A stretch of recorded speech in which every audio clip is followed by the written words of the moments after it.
We are testing everything out here. Hopefully everything works good. Welcome everyone. Dave here with Affordable Door and Gate. Hope you're doing great. Stay tuned. I'm gonna give you kind of my insight. You guys are more than welcome to comment. So I do the live for. I figured this was kind of the best way because there's little clips of this IDA Expo. And it just kind of gives you a good overview if you were able to make it, and you can kind of see what it's like to go in there and kind of see the people and just kind of see the exhibits. And it's just kind of fun. So we're going to go through it. That way you guys can get this kind of up to date, because I don't want to push this out too long since it just came up. Vegas was fun. So let's see if we can share. Yes, we want to share a screen. Otherwise, I hope you're doing great. Hope you're out there making baby money.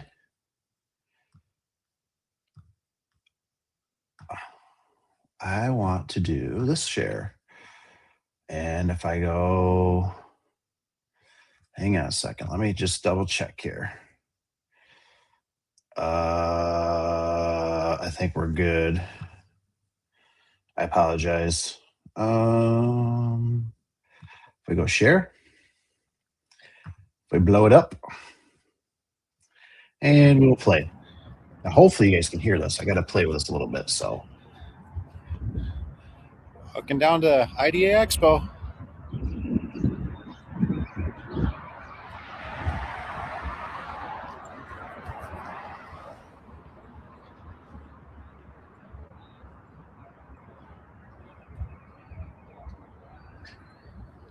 This is us walking down from the hotel.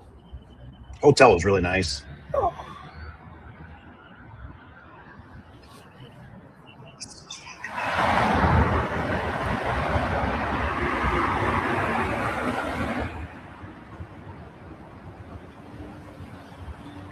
Money, money.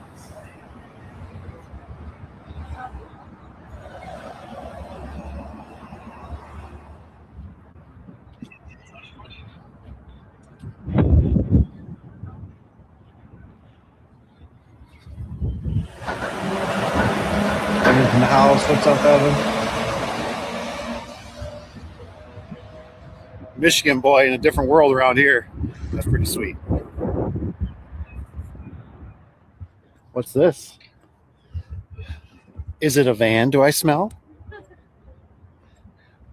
Look at that rig. Nice. Very nice. There you go, Maverick. Heck yeah. Nice rig. Look at that. That's pretty sweet. Oh, Utah. Son of a gun. Anybody in Utah? Yeah. Oh, shoot. Look what we got here. Got some struts. Got the pick 'em up truck. Sits nice and low. Garage. I don't know if we're supposed to be. Dang, Sky. You were over there Friday? Man, that's a bummer. I could only stay for Thursday.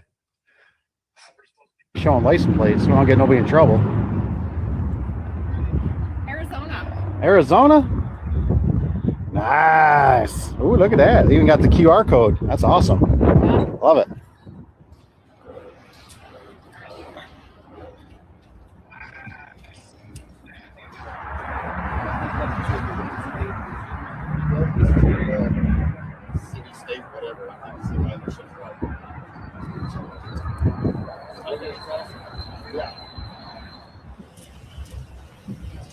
Garage door truck. Oh, Wayne Dalton. Dalton. IDA Expo. I'm sure we're going upstairs to walk. We can walk.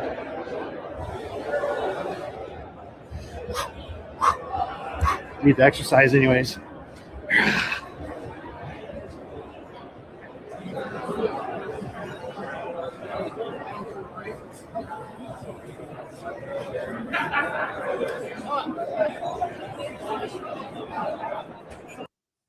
Hey Sky, are you a ID Expo member, or did you have to just pay the one time? We paid the one time to go in. I'm just curious.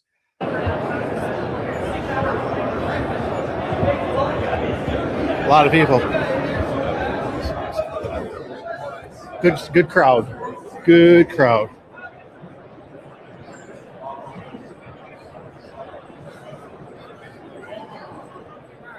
Not yet.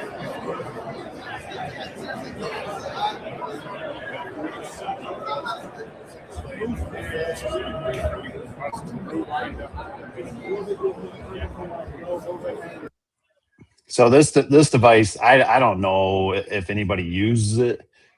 I don't know if it serves a purpose. I think it tells you like the torque or something, or maybe it tells you counts. I don't know. I looked at it and I just went, looks kind of bulky to me. Looks like the Surewinder still might be a better bet. Yeah, so take the safety grabber, attach that, so it just allows you.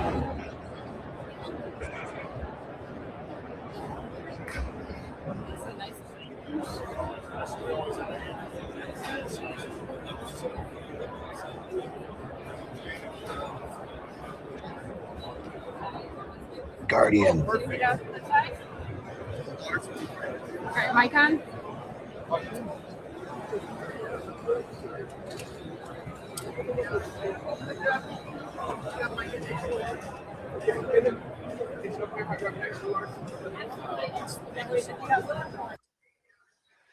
I still think the Surewinder really is probably the best unit. It's slim. I think it just has like a almost kind of a sexy appeal to it. I don't know how else to say it, but guys like to use it. It just looks cool. It's light. It's nimble. It's thin. It's probably the way to go.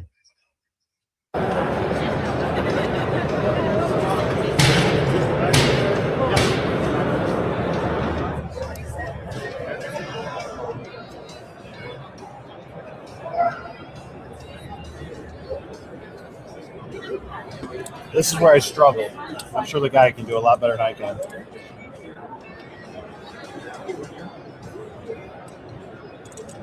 This is What where are you doing? I'm trying to put it together. That's where I struggle, though. It's got a certain way. It's got to go PT nose. That's what it is. Probably once you get to know it, it's not so bad.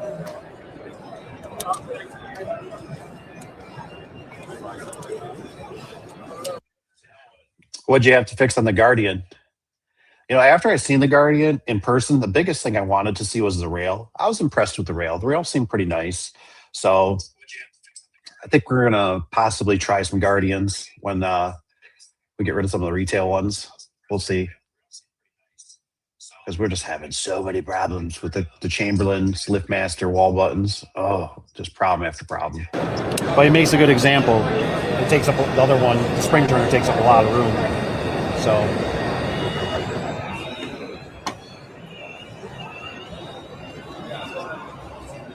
Show a little video of it.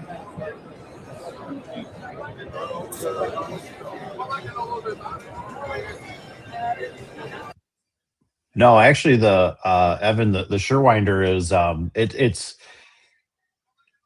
how do I say it? It's very practical. It's not heavy at all. It feels very balanced in the hands. What happened here? Did I hit something? What did I do?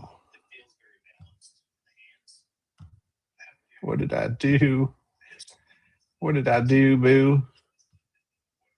So no, Surewinder works really good. I would recommend it, like I said, especially to save your shoulders for down the road.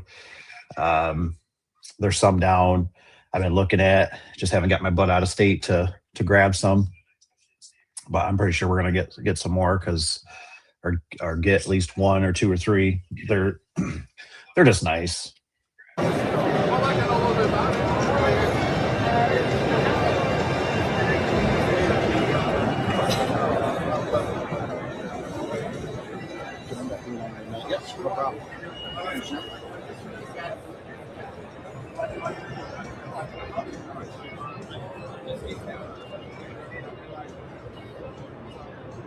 That's nice right there, what he just did. Pretty nice. Cut that off. Yeah, right? See? So this is the brute winder? Yeah, and this one goes Wire, so it goes 6 to lower, I'm assuming.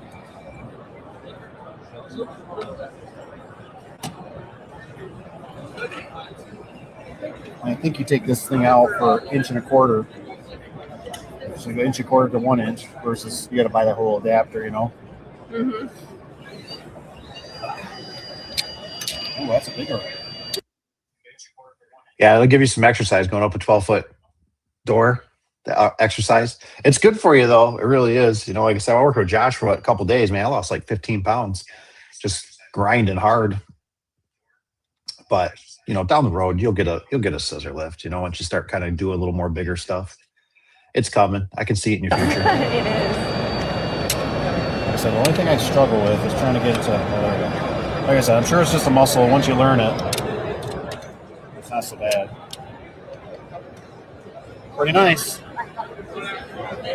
You got the shear winder? Give me a little. You know what? I like it.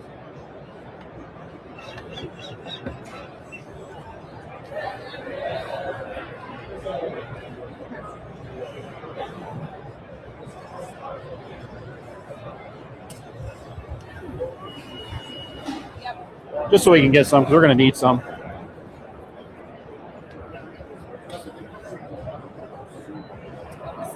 it that way so I know.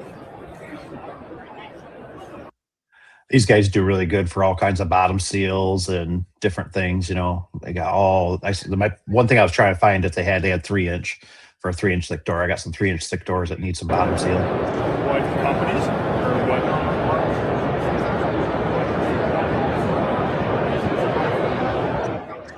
Here's the thing.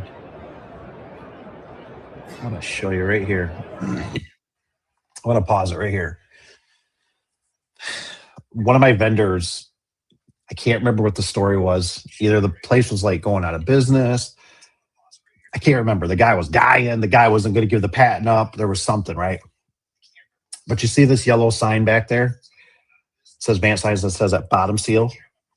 That bottom seal is made to like, you screw it on one side and then it kind of loops so it's adjustable, right? That's fine and dandy. I think it's too thin of a profile. I explained that to these guys too. And they were really, really, really curious about the weather seal I was talking about.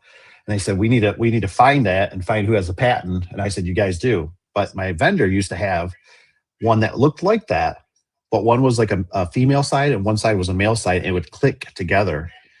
And the beautiful thing is you could put it up on the door and just click it together and put screws in the backside, and it was pretty much good to go. You didn't have to put screws under the, the face of it. This stuff's kind of cumbersome. You know what I mean? It gets you out of a bind, but it's just, I don't know. I'm just not a super big fan of it.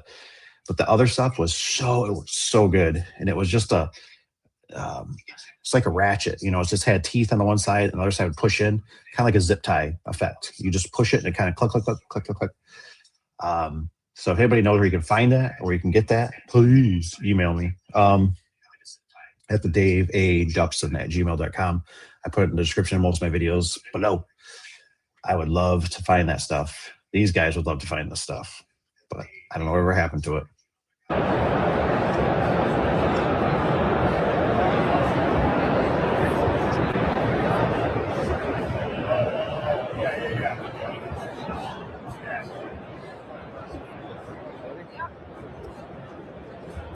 That's radar base, so there's nothing on the ground.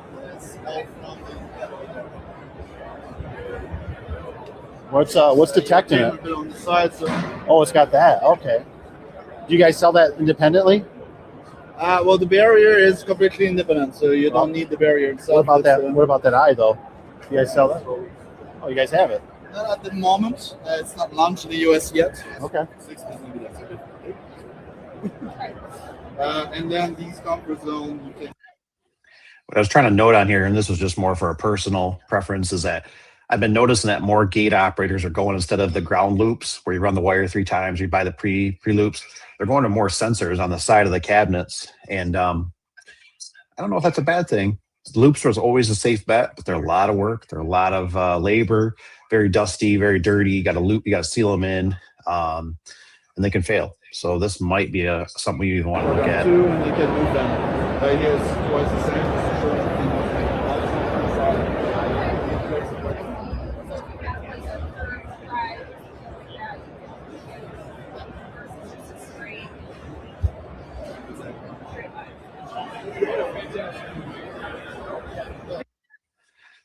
Good old Service Spring. Jeremy hooked us up. He was super kind. He was yakking with us, and they're doing a great job as always.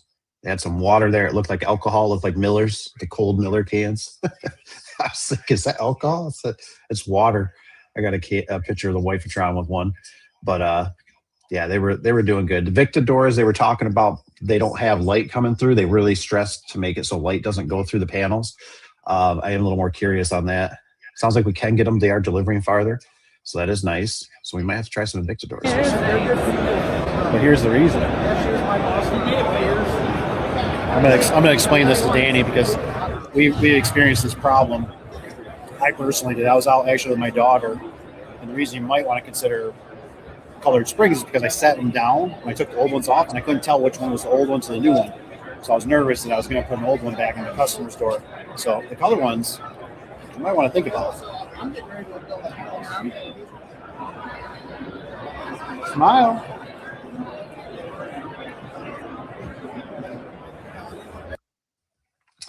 Jeremy? Yeah, there's some residential ones coming pretty soon. We got to get through the next big door that we did, the commercial one, that 23 by 16. That one, that's only a couple day job because we had like 5 guys on that job. So that one's going to go through pretty fast. And I can't remember what's next, but we just did a couple residential. So they're coming. Stay tuned. Go get her, brother. By the way, I want to highlight here too, Service Spring, they do a great job. You know what I mean? Just super friendly. They're willing to help. We'll see a LiftMaster in here. I wasn't impressed with LiftMaster. It seems like a dog and pony show to me. But everybody else too, very helpful. But Service Spring, man, just great job, you guys. Let's see your impose of the. Here you go. Let's see it, baby.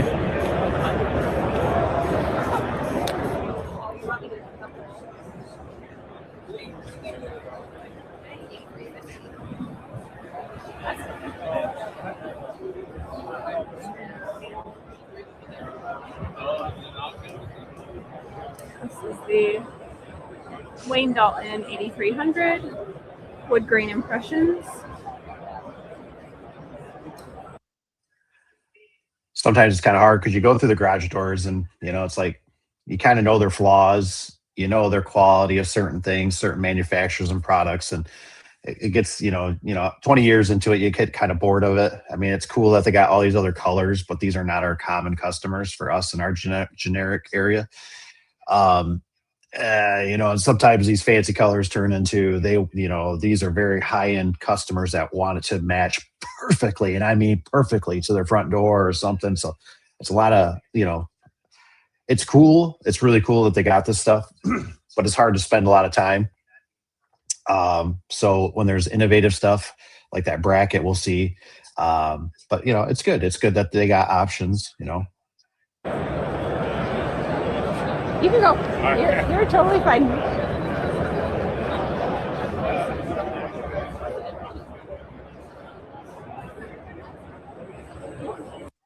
I'd probably be happier if I seen on that end cap that it said bottom retainer attached or something. You know what I mean? All bottom retainers are attached. That's just my big pet peeve away, though. It's just the bottom retainers. I know Clopay, even on some of their cheaper doors now, are going plastic. And it's like, that is the workhorse, is the bottom retainer. That's where the chipmunks, the mice, the debris, the rain, it's like the bottom retainer, bottom retainer, bottom retainer. I can fix a door pretty much every other which way, struts, whatever else, GDO bracket, but bottom retainer. Standard 8300. Unless it's like the AMAR. I seen one on Facebook for sale and it was bubbling really bad. So it must be some kind of wrap. It had a huge bubble in it. That's why they were getting rid of it. And I thought, oof, I'm glad I'm not the one that installed that. 8350, but this is the 8310 carriage house.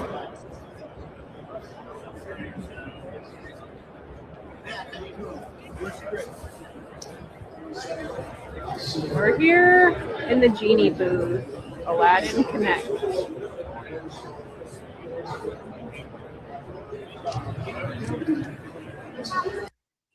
So Kevin, I don't know. I'm glad I'm not the only one that's seen it. I don't remember it being a Wayne Dalton product. It felt like it was a very special vendor.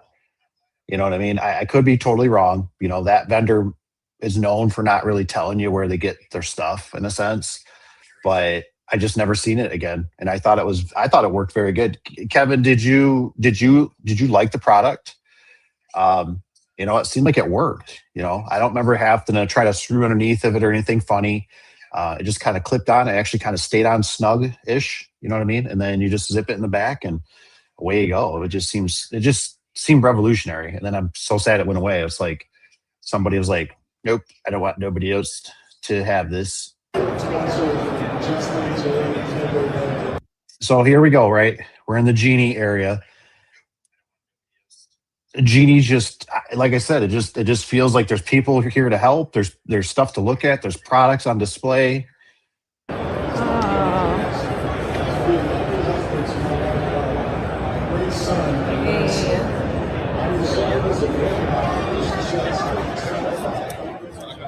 Oh, found him. This is about the time I seen SOS, so I started walking towards that way. I clipped it out because obviously I got the video.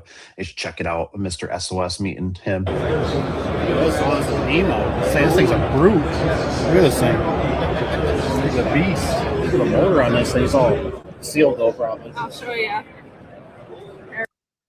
I just think if you're going to the IDA show, this is what you should be able to look at. Is, you know, a new person coming in, even myself, you know, this stuff is just interesting. It's good. It's nice to look at the unit, to see it. They can open it up. They can show you the inside. They can talk about it. I just think that's very helpful. Here it is. For reference, my tiny hand. What else? What is this one? Good stuff.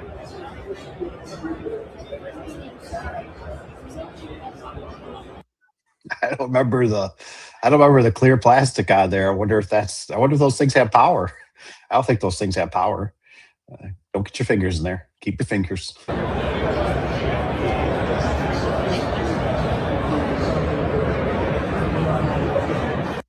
I did notice that Genie. I noticed mostly guys there as salespeople and stuff. I didn't see much for ladies. Chain's tight. You can lift up your operator. Obviously, I got a separate video I just loaded a day or two ago. Benchmark, like I said, my hat's off to them. I think this is revolutionary. I was seriously thinking.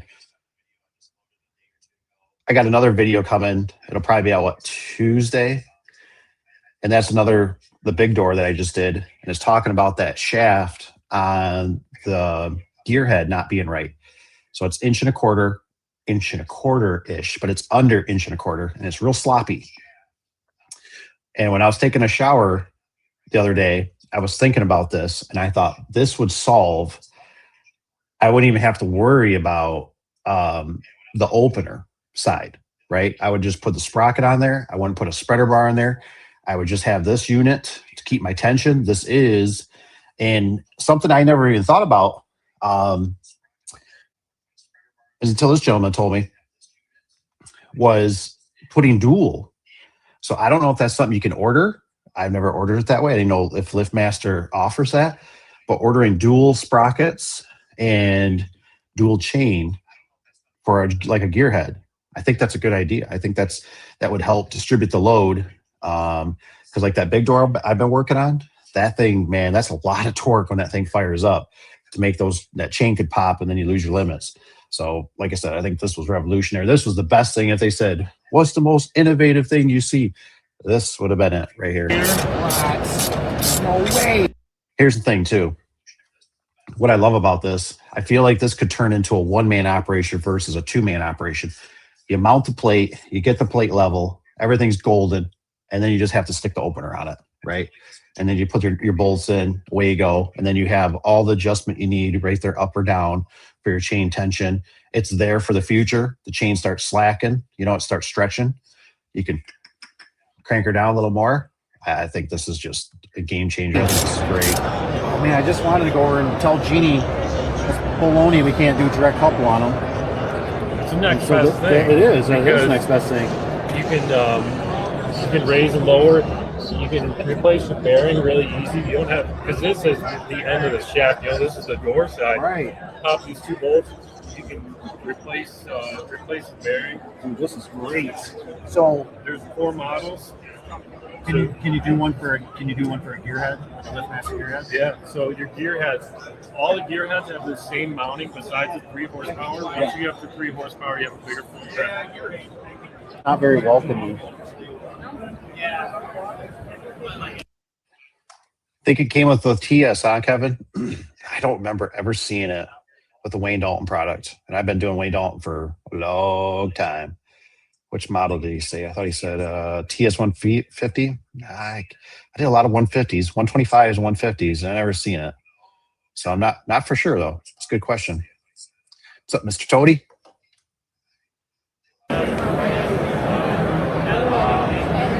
Hope they do their thing. Interesting door.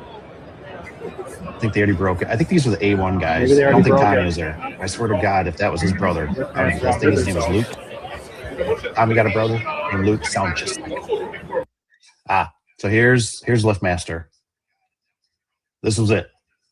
It looked like a dog and pony show to me. We got 3 girls in the back. I don't know if the mouse will show it. There's a guy with a microphone. The wife of Tron said kind of the bad thing was she goes, I can't even hear him. It was so loud in there. And this was it. I mean, what you see, the backside, there wasn't very much product. There was just like, we're the best. We got my cue. We don't need to show you anything. Our product don't stink. It's great. You like it, eat it. It reminds me of the Chevy, like people still buying the Chevy 6.2. That's what it reminds me of. Just like, my daddy drove a Chevy. I drive a Chevy. They could pee on my back and tell me it's raining, and I still drive a Chevy. So they get shit. Actually, this is one different employees asking for it. They want to be.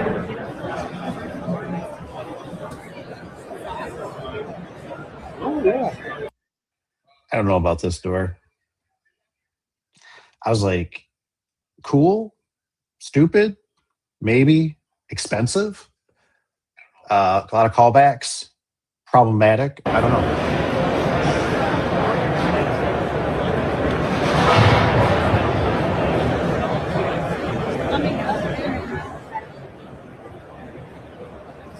Got a label in there that says each hazard. This looks a little more complicated than it needs to be.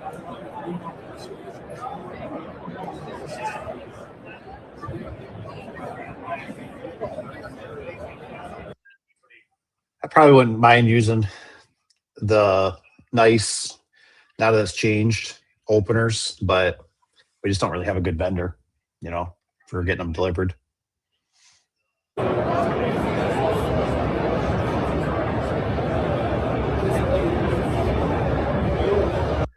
Once we get to the backside, I guess I was wrong. I guess Lanier still does make commercial openers, and you might be interested. So pay attention on this next clip. It got my attention. So it's a lot lighter. I think it's 40 pounds lighter. It is a DC motor. But I thought it's a product I think I might be willing to try. And I like that it had one circuit board, it felt like, instead of having 2 or multiple circuit boards. It seemed a little more simple, in my opinion, but I would definitely, take it with a grain of salt. But yeah, you got three clips on the side. Yeah. All 3 of them use the same control. I'm not real sure why I like the cover on this. I just felt like it was simple. One big circuit board, everything's there. I don't know why. I don't know why I got intrigued by it. Sure. Here's your emergency. Yeah. This guy supposedly standing off to the right here with the glasses, he's the one that helped engineer this thing. He's got a lot of great information. And yeah, I think he did a good job. The wall button seems similar to like a LiftMaster where it tells you what it, if it's disconnected, and that has a lot of information. So, like I said, but if you said, hey, a maximum or this, I'd probably want to try this. Connect. Yeah. So if you need to run it manually, literally, and it tells you once it's in disconnect. Oh, so it's got an inactive thing here. Exactly. Okay. Yep. And you have the here manual Is it kind of a... so you can use. He talked a lot about, instead of it being a 2-man operation, it's a 1-man for this because it's a lot lighter unit. And that DC motor there, and I do believe they told me that, which of course LiftMaster, something I didn't know, right? LiftMaster uses a 12 volt in the residential, where I think it's what Genie uses like 40 and 60. So now that I know that, when you always listen to a LiftMaster, right, residential, you always hear how it kind of groans. It does the it has those pitches like a roller coaster, right? The Genies, I never hear that. It's always consistent pretty much for the most part. It just powers through. Higher voltage, more power. Now, he was saying, I think these are 90 volt motors versus the LiftMaster maximum, which is 40 volts. So just something to think about. Like I said, I'd have to put some out in the field and see. But Again, gotcha. Like here is your option. Right. Yep. So, or you can, like if you have lighter door, you can just Lift it? lift it. It will automatically go off. Quiet. That runs nice. So you have a different kind of speed you can control as well with the new VFD that is coming up. Okay. So you can increase the speed. Now it's currently like 11 inch per second. You can increase up to 120%, or you can decrease 50%. Good idea. Because some door is more not fully integrated or have not balance. Right. You want to save the door, yes. Right. You want to change all the time operator. Right. So this will help and on the same time, like if you have a different type of voltage, yes, that you have in mind and you want to have it. So yeah, this will add on transformer here. What is that guy up there? So What's out of the box, any of them will work on 115 single phase, Okay. 230 single phase, or 233 phase. Okay. And then if you have 460 or in Canada 575 three phase, Okay. all you do is you add the transformer block, Gotcha. which is already set up to be installed here. Gotcha. So you can literally keep machines on the shelf and install it on anything up to 463 phase without the transformer. So all the way to 233 phase. And then if you need 460 or 575, put that in and you're good to go. So this is like you have a 4 screw. Yep. You have a 4 screw here. Yeah. So the main power is coming here. So now main power is here. Yes. Okay. Directly come here. But if you come in the main power, you have to plug it here. Sure. And this that we have here, you're going to connect this one here. Nice. So Nice. you dividing the your I like the connectors on that too. from 575 to 110 or 210 like this. And Nice so this, work. This is for the GH. Sure. Nice job, man. And so for this, you have a single button. You have also like a different type of button, three button as well. So I don't know. It just looked like it made sense to me. It looked simple. It's like, okay, my motor's kind of separate. Here's my circuit board, my control board up here. Your disconnect. I don't know. It just looks simple. I like simple. Right. So you can have Now, one thing that would concern me is obviously now we have a wall station that has a circuit board and all this craziness, and then we also have our circuit board up in there. And like I said, I guess it would be nice to know how much the circuit boards cost and what the wall control costs. advanced, like when you also can control this program through your app. Oh. So when you can open and close the door through your app. You did a nice job, man. And on the same time, you can see like if something fault that was showing, yes, like you plug it, so it's showing here. I like so that. now you cannot, the motor is not going to run. It means you are using manually. Right. So like this, again you come back, you go off. So this is like a very. What is it? Does this show anything for sensors for photo eyes? You probably don't know. Yes, anything. So photo eyes is here, we kept there. So Okay. if this photo eyes blocked, it's not going to let you run. All right. So even if you're going to press, it will say like this code is the error is showing something here. Then you have to go through the. Nice work. Another, This is the MH. There you go. That was pretty much the end of the show.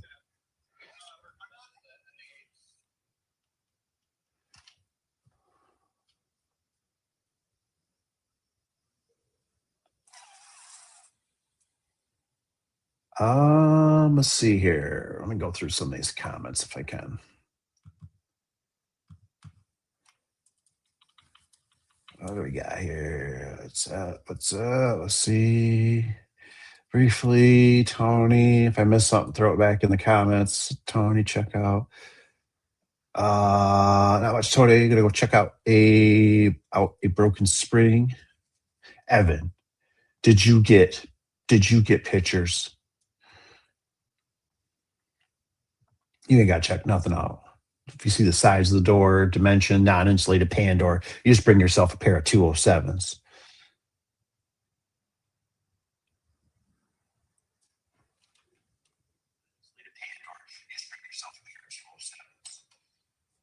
We got here Tony, just Miss Dave drooling at the Sherwinder booth. Complicated. Looks like a copy of Maximum. Does it? It's Kevin. Yeah, that's right. Tony says I have to rewind that one. Turning Uncle Dave on to the O's over a year now. I gave up. He's the stubborn ones. That's funny. Some for sale. I go think Dave has his eye on them. I don't know. Did you see it on Marketplace? What's this say? Oh, I got 20H2 or 3 in stock. Oh man, come on, Evan.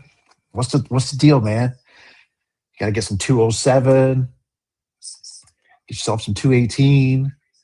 Man, you need to stock up, man. Springs would probably be I think springs are probably one of the first things I'd have in stock. I mean, they don't take up a lot of space. Throw a little WD on them. It lasts a little longer if you're going to leave them on the floor and stuff, moisture. Get some 225, or if I guess you could always buy maybe some raw ones too, some 10-footers, I'm telling. So here's the thing, right? Something I learned.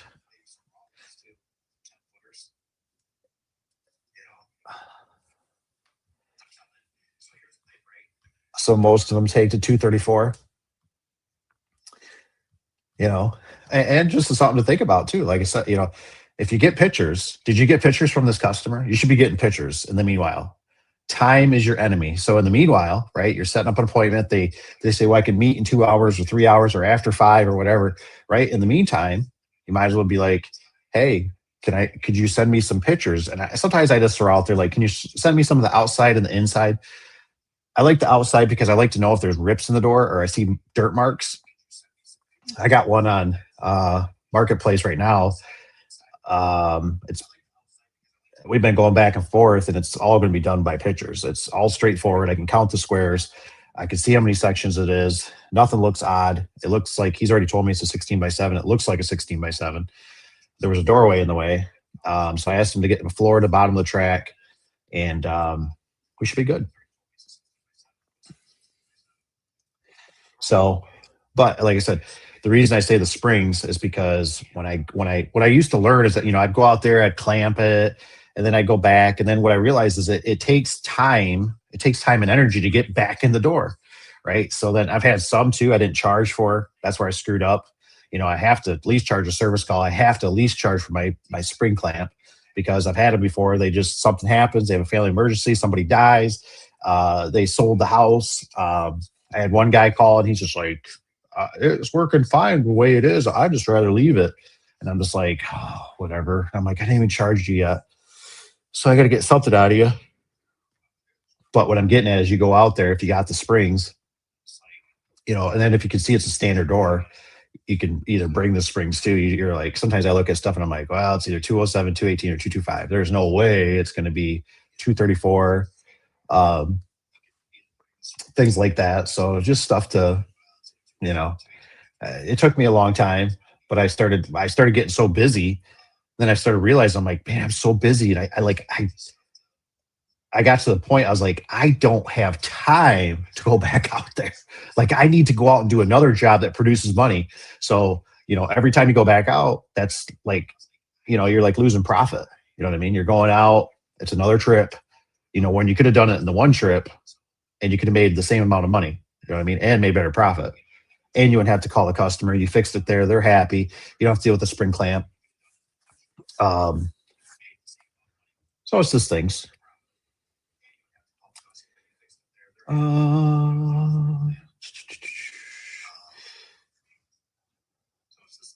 262 pan a day to 140 cycles. They had, nice, upgraded them. If it's not springs made locally, Evan, do you know how to make springs, don't you? You know how to like get big blues and I'd be working on, I don't know, what do you guys got? What can you some of you guys use a vise in the hitch of your vehicle, right? Van or truck. A workbench is good with a good vise on it. Even if I had to go back and make them and just get it done, it's better if you have them with you if you can for certain stock ones, but sometimes you got to make some. But to have springs, man, just to get them out of your life and done, that's, we got, I know they got one right now is clamped for a bus garage, and that's a ticking time bomb. That is a ticking time bomb. So I think this week, I don't know who's going to go out there.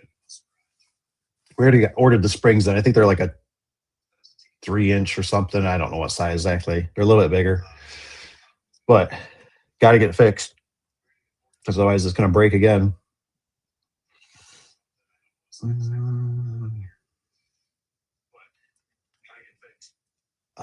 Very important to have your rolling Walmart for garage doors. It's the only way you make money. Drawback, you're not making. Yeah, that's the biggest thing. You know what I mean? And so it's like weird. Like, it's just one of those things, right? Time is just not unlimited, right? Grandparents are going to pass away. Parents are going to pass away. You're going to pass away. I'm going to pass away. So time, like the faster you can do it and just get it executed, bam. You know what I mean? And I'd be working like, I don't know, to be honest, Evan, I think Papa Tony's doing it right. He's got the van. I just loaded up the van the other day. I shut the doors on it. It's all sealed. It's all weather tight. I got stuff in there. Like I said, if it was, I don't know, in your situation, I'd probably have a little personal vehicle, maybe that I either pay for, it's paid for cash. It's my little Bebop, little SUV, whatever. And I would either possibly finance like a van, just because you're kind of in the same weather conditions as I am or worse. And you can have a billboard on there. I don't know exactly about parking it at the house, but even a white van is fine, and maybe magnets. But you know what I mean? It's so important to be more efficient. One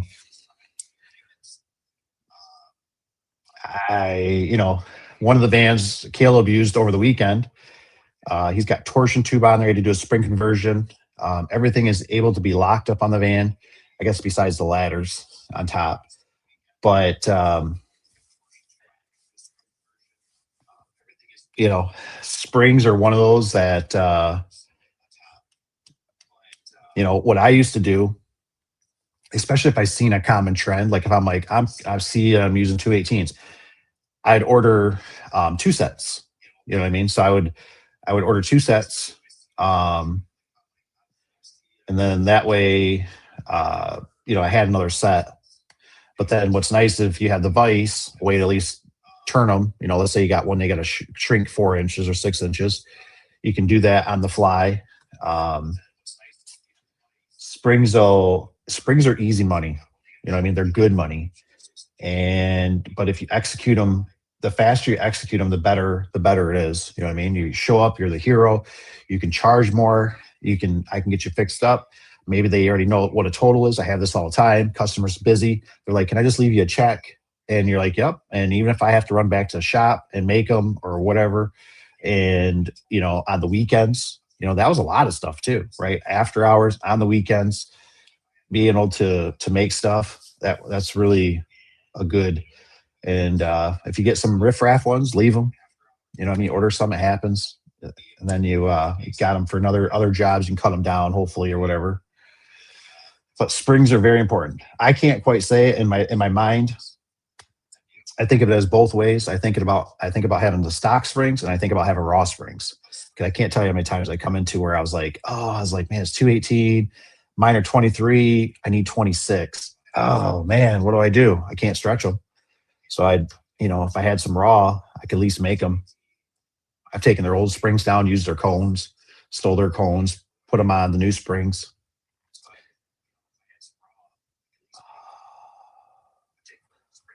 But yeah. Oh, Evans is here, says, I've never made a spring before. You better get on it, man. Do you got a vise? You got a vise at the house?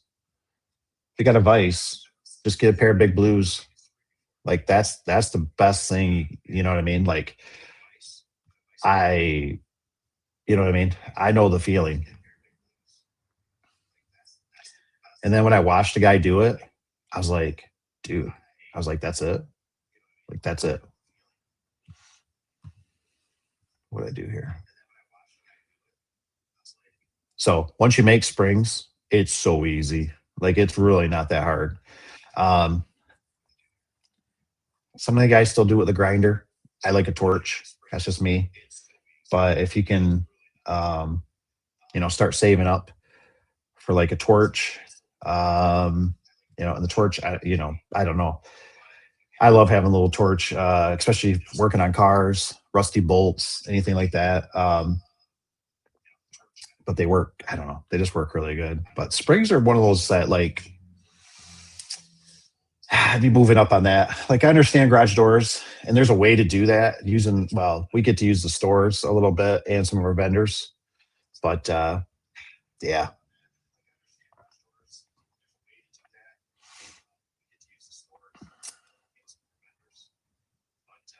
On our vehicles, you never could use them both. Never could use them both in first two stops. Yeah, that's true. You never know. I mean, I've had it before where, we don't carry two sets, but I've had it where, I've had to use another set, or you have to use two different springs to make it kind of come out the way you need it to. But that's also why, right? Staying 5 Mile famous is beautiful, because at least if you got to run back to the shop or you got to restock, it's just a beautiful thing, But when you get out there in the boonies, man, it's like you want to have the cutaway van, you want to have the cargo trailer, and you want to have raw springs and torches and everything under the sun, because you're like, man, I don't want to travel out here again. Other day where I have a surplus of about 16 grand. Yeah. Yep.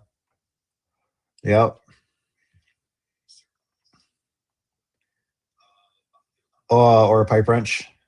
Yep. Yeah, I mean, all these things take time to get. You know what I mean? They all take time to get. And, I've always considered it.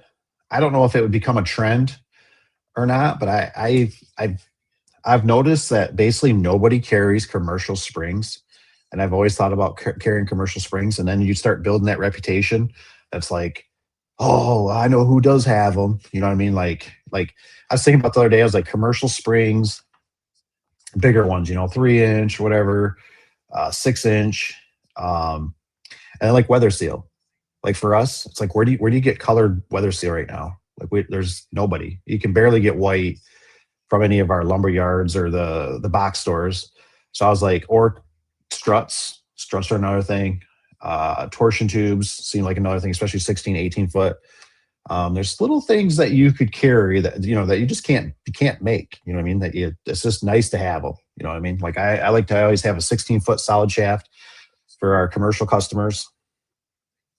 Now that we got 1.25 inches out there, probably have to get 1.25 inches in stock at some time just for that rainy day. But it's so nice that when you have it and you got the heat of the moment, you got the scissor lift down there, you got the guys down there, and you're like, let me bring it down to you. Get her fixed, get her going. So I won't stay on here too much longer. 12:30. But I at least wanted to show you guys the IDA Expo. It was fun. It was a good time. I think Kentucky might even be better, to be honest, just because I think it's more central and it can bring a lot more people to some degree, and it's a little more garage door savvy, more blue collared, is my opinion. That's what I'm thinking. What's this one? Oh, I forgot I can put these up here. I'm so sorry.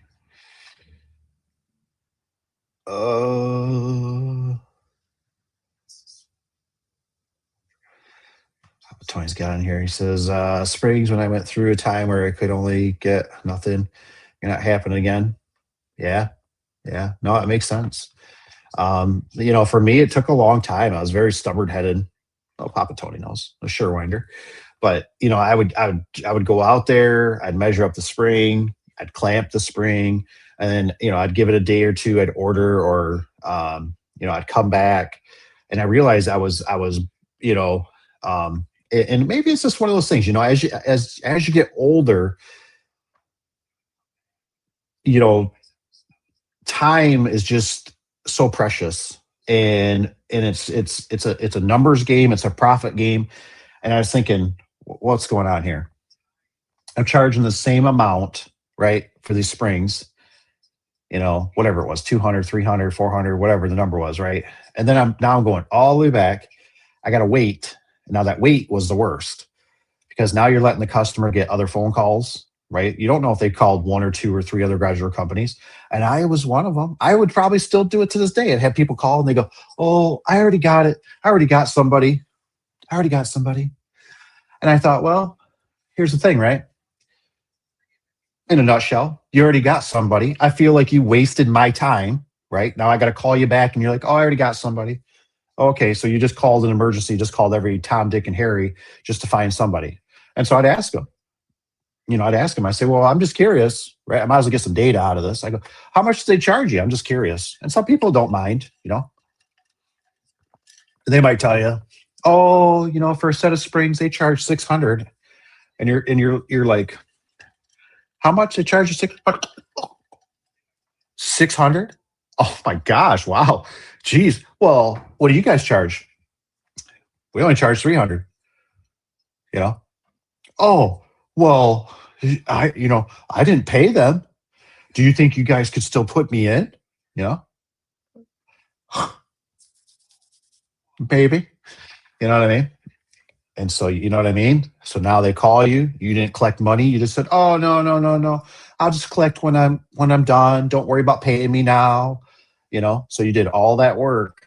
And now they call and they say, hey, we already found somebody else. Now what do you do? Right? You got to do all this brain power. Do I charge you? I still got to send you a bill. I want my spring clamp back. I got to go back. Do I go get my spring clamp? Do I leave it? You know what I mean? So if it's over and done, you already collected the check. There ain't nothing they can do. It's over. And you look like the hero, right? Because you just came in, bam, you fixed it. And every customer is different. But I get sometimes I got stuff too. I just want it done. You know what I mean? Just get the damn thing done. I don't go in and want my oil change or something, and they're like, well, come back. We drained it, but come back in a day or so. We got to order it. You know what I mean? Like, just do it. Just fix it. Get it going. I want it in and out, baby.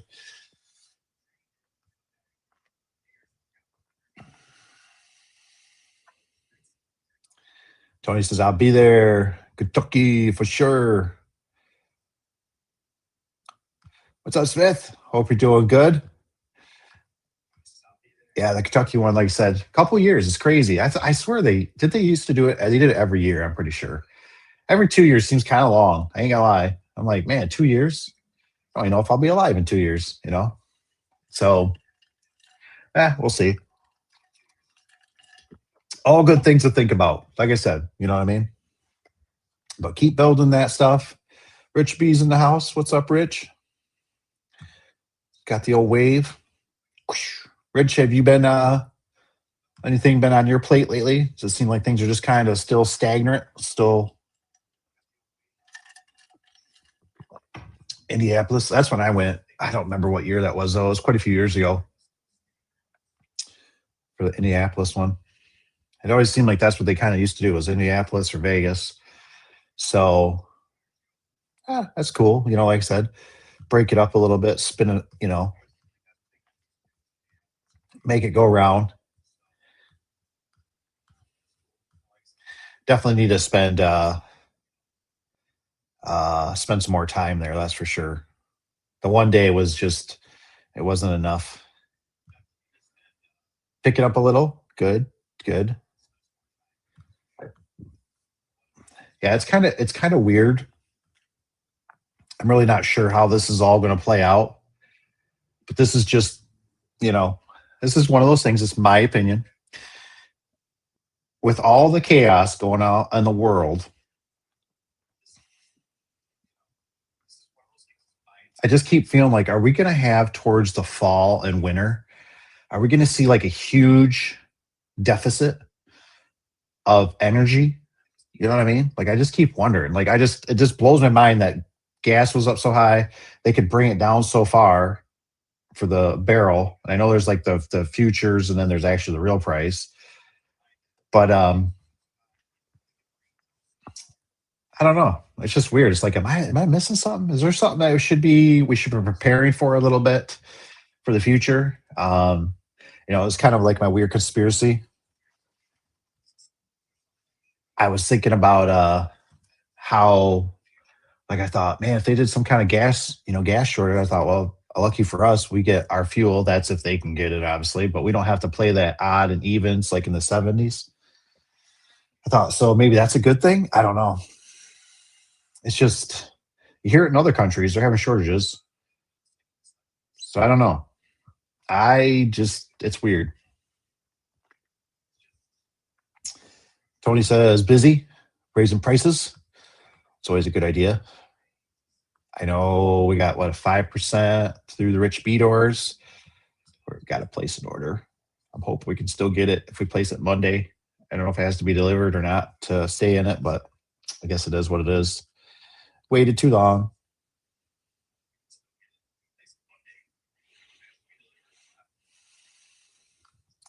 You think, yeah.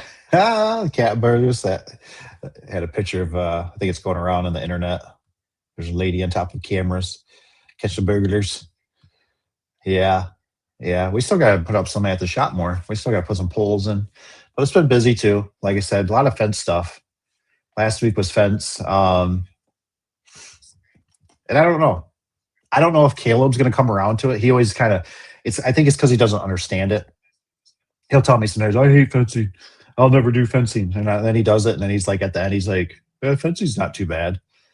And I was telling him the other day, I said, you know what's really nice about fencing? I said, it's like zero callbacks. You know what I mean? I said, you just install it. I think it's even better than roofing. You know what I mean? Because like nobody's calling saying my fencing's leaking or you wrecked my bushes. I mean, I guess you could with fencing, but it's just like there's like zero callbacks. There's no circuit boards. And we've been seeing a huge circuit board problem lately. So even the wife had to get involved and look for a circuit board or a wall button for a Chamberlain. And she texted me something like, this circuit board is a real blankety blank to find. You know what I mean? And I was like, I know. I was like, so that's why you have to order. And it only made it for 3 months.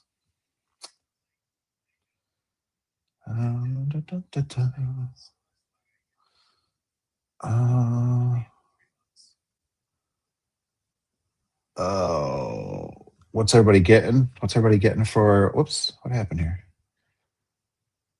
Spring jobs? I don't know. They're normally $450 and up, 450 to $650.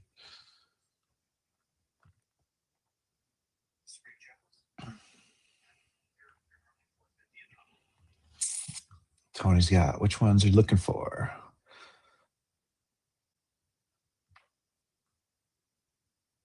What do you think, PT? You still digging the vans? Yeah, we loaded up the other day and with Cookie. The only thing that would be nicer is still the cutaways. I think the cutaways are still nicer. They're a little bit taller. They're more wider, especially for my little bit older body. Vans are so tight. Trying to walk in there where the cutaways are just so much more roomier, in my opinion. But they're nice. I like having all my tools in there. I used my one, for the bathroom situation, number one. But the doors all work good. A lot of blockage. So the house was across the street, couldn't see me, through the fence and that. I gotta get a cup on there though. One of the good smelly cups. Yeah, commercial. Did 21 for a pair. Yeah, commercial. Ooh, getting some rubber. Getting some rubber on them. Getting tires all the way around. I goes in shop Monday for brakes. I just ordered brakes, all the brakes for the Nissan. I ordered front rotors, calipers, pads, rear drums, or the cylinders, just in case, because I don't think they're bad, but you just never know once you start cracking. Drums. So I got to do all the brakes on the Nissan. Then Cap's van, cutaway van, his is, I know it's due for rear brakes. So I think we ordered some of those. So those will be in. I have to look at the paperwork. I try to, what I do is I get one of those, what are these notepads? I think there's one sitting here. Just grab whatever. I don't know what this one says all weather. I don't even know what this one's for. You just get these, and I write on them, what vehicle, and then I put all my mileage and dates, put everything in there so I can just look at it as a glance to know which service vehicle's got what going on, when the transmission fluid was changed, when service was done. I think Caleb's van there is going to have TPM sensors that got to be changed. There's always something. Always something.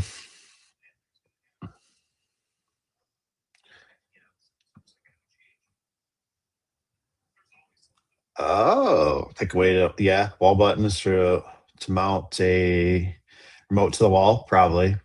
I got one at a rental that always irritates me if I have to get into the garage. And I was telling the wife trying this for a Genie, and I said, you need to buy the wall, actually the battery powered wall station. So I said, I can just reach around. I hate putting Genie's kind of annoying that you got to punch in the number to get the door to close, and their keypads are kind of glitchy. So you gotta sometimes you gotta do it, hit enter twice, or sometimes you gotta enter it in again. It didn't catch it, or sometimes you gotta like the Genie way I always call it. It's not a click, it's a pulse. So it's like burp, burp, burp, burp. It's not just you can't do it that fast with the Genies. So it's kind of irritating, especially when you're in a rush.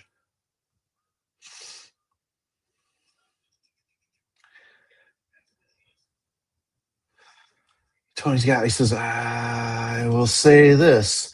I was going to have an extra vehicle, so we have to fall back on. Yeah, I get that. I totally get that.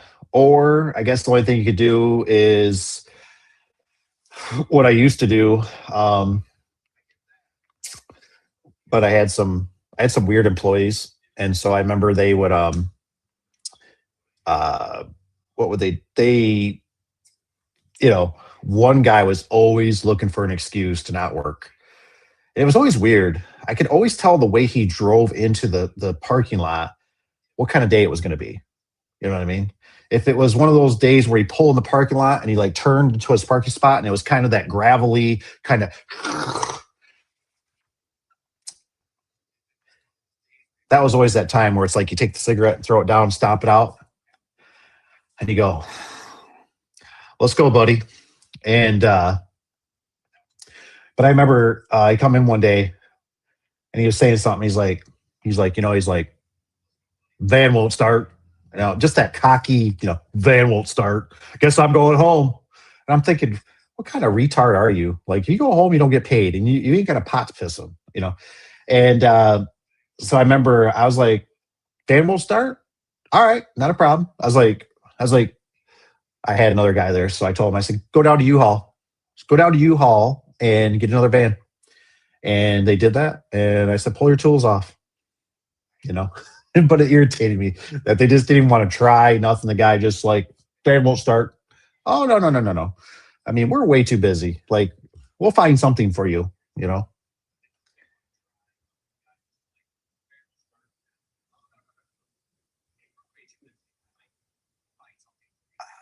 What's this say here? I don't know what this was for, Rich. Is this for me? Where are you getting the parts from? Oh, car parts. Car parts. I did Rock Auto. And, dude, I can't tell you. I've used Rock Auto I'm not going to say I'm like an avid user, but the convenience of having stuff just dropped off of your doorstep and not have to go down and deal with the auto parts store. A lot of this stuff is getting to be very unpleasurable, if you know what I mean. Like, you go in there and it's like well, you got brake caliper C's, anti-C's or something. Do you need some brake oil? And it's like, no, I'm good. I just need this. What's your phone number? Do you want to sign up for rewards? All this stuff. And it's like, can I just pay and leave? And, but anyways, the price, I mean, rotors were going for like, now I don't always buy the cheapest. I try to buy the stuff that's got the heart. I guess the heart's kind of like shows a little love or something. I don't really know Rock Auto that good. But anyways, they got rotors for like $13. I'm like, how can you buy rotors for $13? I'm like, it's a chunk of metal. Like, how do you buy rotors? They had kits. I mean, everything was under all the way around for calipers, everything. Everything was like under $500. I was just like, you know what I mean? And I know the truck is getting up there where it's like I'm just waiting for that catastrophic. And it's like, well, we need to go get a new truck. And it hasn't happened yet. And then when I put the price, I'm thinking I'm going to have like $1,200, $1,500, $2,000 into this. And I don't know if I want to dump this kind of money into this truck. And I'm thinking to myself, I'm like, for under $500 for new caliper, brake pads, rotors, drums, back shoes, even the wheel cylinders, whatever the back cylinders, I just, holy cow, like, that's cheap. Like, I can't say no, It's under a car payment. Insurance is cheap.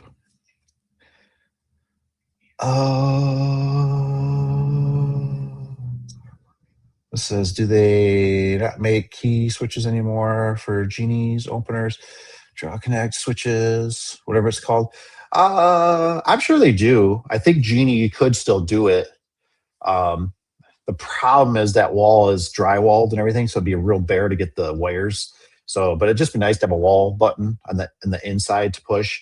Where like at the shop, it's like perfect, right? We have the keypad, and then we have the wall button. So you just reach in, push the wall button to shut the door.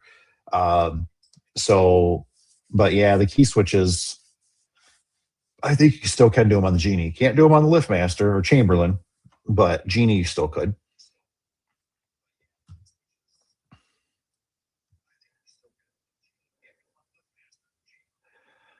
Van will start.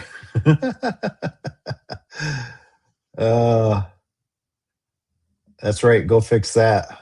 Oh, you just,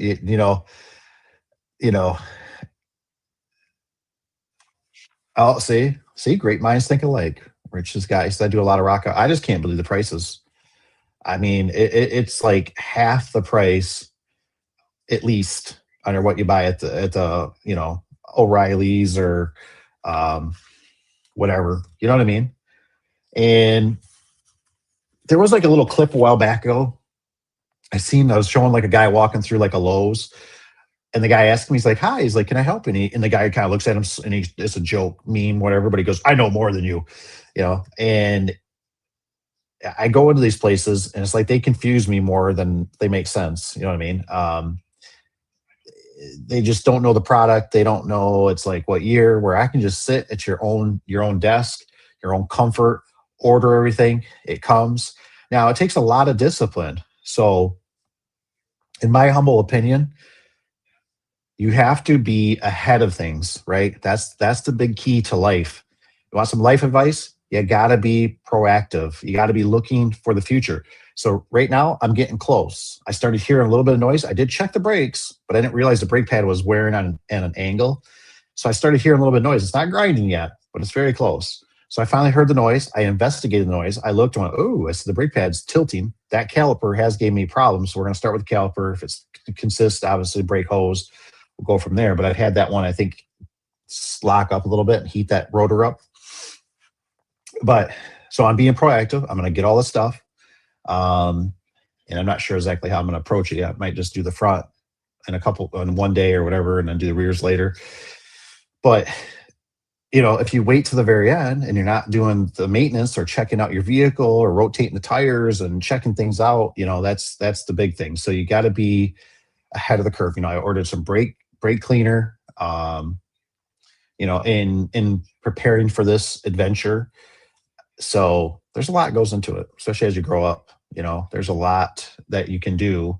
But obviously, if you wait till last minute, the brakes are grinding, you're just, and sometimes you do. Sometimes stuff happens. You got to go to the box store or the auto parts store and get your stuff. It just is what it is, So it's nice to have options. We got good mechanics. That's great. If you, can fix it yourself, that's great too. But yeah, stuff, it's nice getting stuff shipped.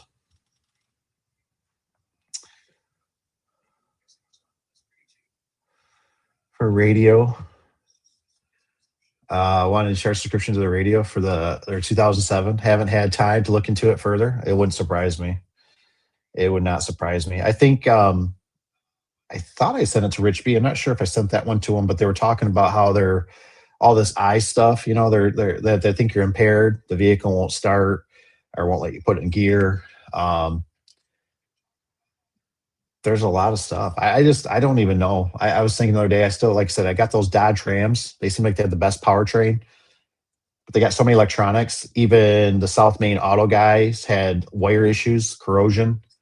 And I don't even know what you could buy that's just old school. Like sometimes I even think about even older than like the square bodies. Just something simple. No weird air smog, just a V8 engine. Just make it simple, man. Like it's just, this stuff is getting way too complicated. And most of the stuff you can't work on. You know what I mean?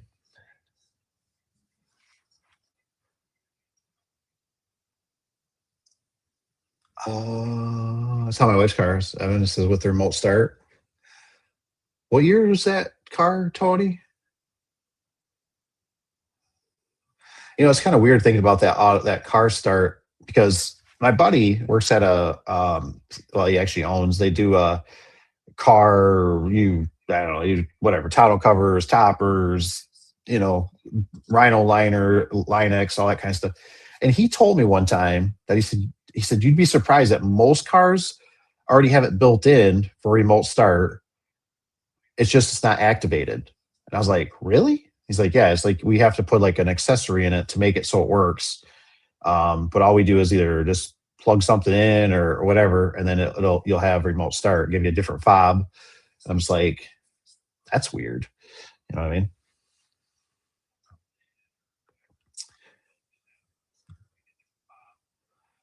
Yeah, I know.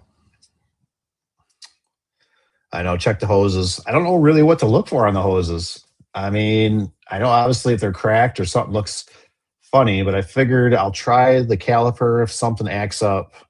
But I know how those, I watched the video a long time ago. I remember seeing how those can turn into like a check valve or something, or how they collapse. I just don't know if there's anything like, can you do it just with it on the stand, like push the brake and notice something, or doing something weird that shows that it is bad, or just replace it. So it's on my mind that if this thing has any other heat issues, the hose is next.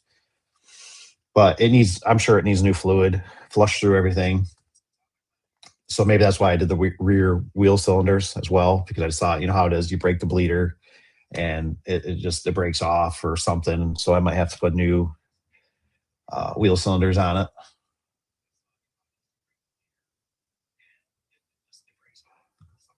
Oh, yes, the new Ford. Yeah, Okay, so I did send it. I did send it.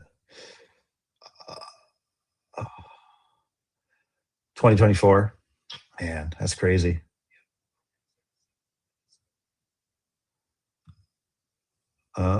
Swelling, huh? Yeah, I think the one guy was even saying how brake fluid when it starts getting hot, it can like kind of boil, and that's what can also cause the caliper when it gets hot. So that's why you want new fluid. I never really even thought about it. I know brake fluid eventually goes bad, but I'm trying to be better with preventative maintenance on stuff.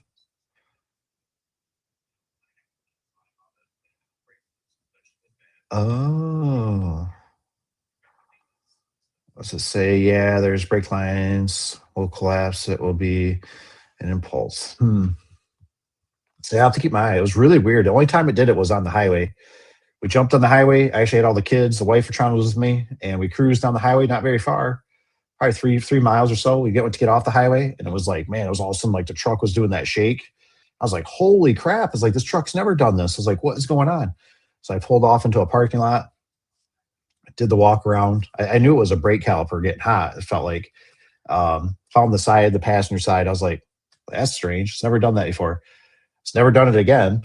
And you know what was weird though is I'm not for sure. I ended up changing on the Nissan. It's got two.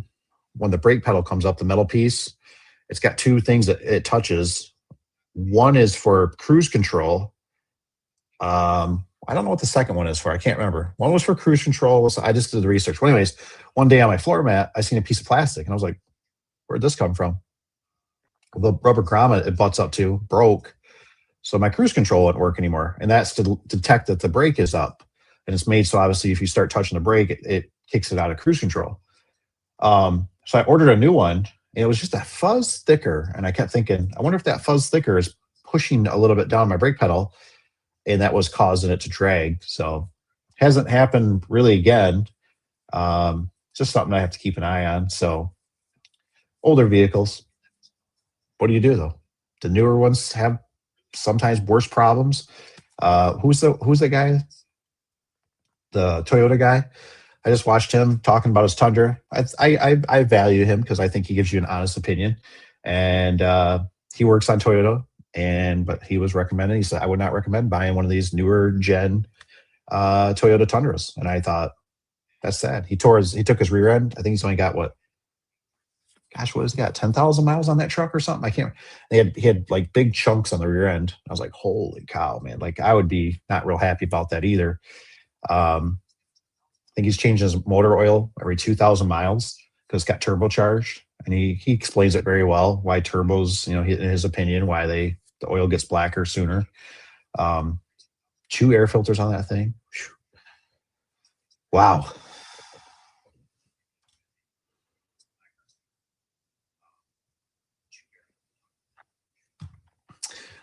Yeah, I don't know if it's a common thing on those vans, Tony, but I had the guys, the one van just the worst time I noticed was going down the highway, and that was a pretty good stretch I was going down. But the guys would always, man, sometimes that van really shakes, and I'm like, every time I drive it, I'm like, I don't notice anything. I finally had to take it down. I think it was to Grand Haven up to Muskegon, so 10, 15-minute miles on the highway, and I went to get off, man, and I hit that brake, and wow, man, that thing was really shaking. So I don't know if there's just an influx. I don't know if the guys are just complaining, but I hear all the time from the guys, the brakes are squealing, the brakes are this. Ever since they did the brakes. And I'm like, it's almost annoying because it's like, how can they mess up this many times? And so, I don't know if they're just having quality issues. Because I think one, they did rechange the caliper. So I guess what I'm trying to convey is be patient, and obviously if something's not right, take it back to the mechanic. But I think we're being inundated by a lot of bad parts across the board between gate operators, garage doors, automotive parts. I don't know what's going on. I don't know if it's technicians not cleaning stuff off good and make sure everything's lubed good. But on the vans, even the other day when I told Cap, I said your rear brakes need. I wrote in the notes that in spring, I said yours need to be done. And he's like, really? He's like, they were just done. I don't know what to tell you. You know what I mean? Like, I don't know what kind of brake pads they're using. I don't know if it's because your van's squat and sometimes there's a lever that's making the fluid, so your brakes are using more rear brake power. I don't know if it's because you're driving all the time, you're pulling a scissor lift, but it's due for brakes before it starts grinding. And but he just said, man, those things have been growling ever since they put new ones on. And it's like I said, I don't even get it sometimes. Like I said, I've watched some of these guys, other technicians and stuff in the past, right? And it's like they find everything under the sun because like they don't have to flip the bill. They want their vehicle perfect. But when it comes to their vehicle, I've heard loud exhaust, stuff dragging on the ground, and it's like you're sitting there like, you're complaining about the service van, but look what you're driving. Look, why don't you get that fixed? Take it, man. The brakes are squealing on that thing. Take it in.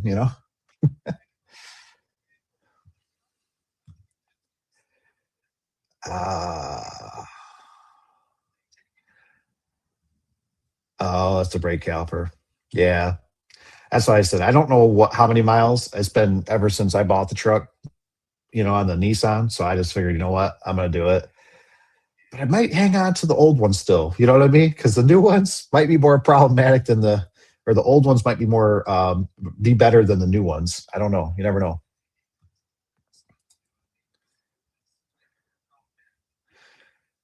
Talking about your employees complaining. Brakes, mine Jeff gets out of the van. Always putting money into. Yeah. It's I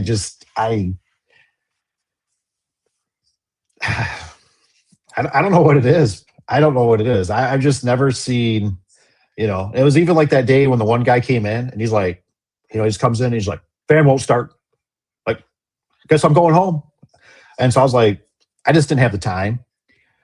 And it's like, I almost do it like an embarrassment. You know what I mean? So I'm like, oh no. I got another guy here. You guys can go down to U-Haul. And so it's almost like, do you want to spend the time and jump the van? Do you want to try to get it running? And it's just like, no, we'll go get a U-Haul truck and you can pull all your tools out. It's not going to be fun. I've done it. You know what I mean? Until I get time to look at the van or get a charger on it or jump it or find out what's wrong with it or bad connection or get it towed. You know what I mean?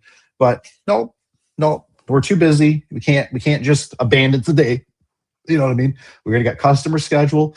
Even if it's 3 customers and it gets down to 1, I have to get that 1 customer done to help push me forward to the next one. Because, I don't want to work the full weekend. I'm already have to work some of the weekend. I don't want to work the full weekend. And so that's been a really big help. And it's kind of like what I kind of do with that one van a little bit. The one that I drive is like, that's kind of the backup. You know what I mean? Like if we run into a situation with another one, they can take that one. It's not going to be fun, but they can take it. So I agree. It's always good, especially with older vehicles, to have a backup. So, that's something even maybe for like Evan or something. Maybe you do still want to have a pickup truck, so you can do the family stuff. You got a 4-door, but you can throw your stuff in it if you had to, while the van or something goes in. Just some ideas. But they will nitpick. And then the problem is you run into sometimes, like we had defrost problems. The one van didn't even get taken. This was like a couple weeks ago. I get a message from Cap and he says, I think he was off or something. And so he said something about, he goes, well, I told the one guy to take my van because the defrosters weren't working. Okay. You know what I mean? I get it. I mean, I'm not saying that's wrong, but I'm like, okay. Like, so of course, right, what happens? I show up at the shop eventually. I fire up the van. The defroster works perfectly. And I'm like, okay. So what do? I end up ordering another defroster, or the fan. And then I explained to him, which like really blows my mind, because he's an automotive guy. Like, he's telling me how he's doing the timing belt on this, and he's doing this, and he's changing the battery, and he's doing exhaust, and he's fixing this other vehicle up that he's going to drive, and all this other stuff. And yet, it's like, all right, as men, don't we commonly sense know that, like, if a starter goes clicky click or whatever, like, get on there and whack it with a hammer, especially there's two of you, get this thing to fire up at least, so we can at least get it back to the shop or to the mechanic. So I told him, I was like, hey, you can pop the hood. And I was like, the Chevy is perfect. It's right there. It's not even covered or anything. It's just boom, right there, the blow motor. I was like, next time, turn everything on. I was like, just bang on it. That way we know it's a short in the motor. And of course, a couple other guys, well, you had the dash short part by the one mechanic and you never put it back together. So I think it's the switch. I don't know what it is. You know what I mean? But I'm trying to determine what it is. So let's turn the switch on, bang the motor. If we bang the motor, it runs. Obviously, the motor's going bad. It's getting up there in age, is probably due. But vehicles are a big pain in the hiney.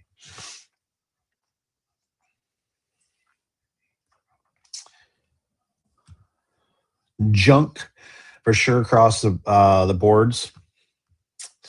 Yeah, it's getting pretty bad. I think we got three Apex for the gate operators on order. One green board. I think we need actually another green board for a gate operator. Wall button, waiting for that to still come in. I am like so over the board issues right now. I mean, we are just having a slew of board issues. It's like, I don't even want to, I think it was a couple days ago. It was like, I honestly was like, if somebody tells me one more thing about a bad board, I'm gonna punch them in the face. Like, I'm just gonna be like, what? Bam! Like unbelievable. It can't happen. How can these all be going bad? And of course, right now there is a back order. So if that doesn't tell you anything. And then when you got to go on Amazon, you find an Amazon and you got 2 reviews, at least the first couple you're looking at, and they're saying, I have to go to my fourth. This is my fourth one.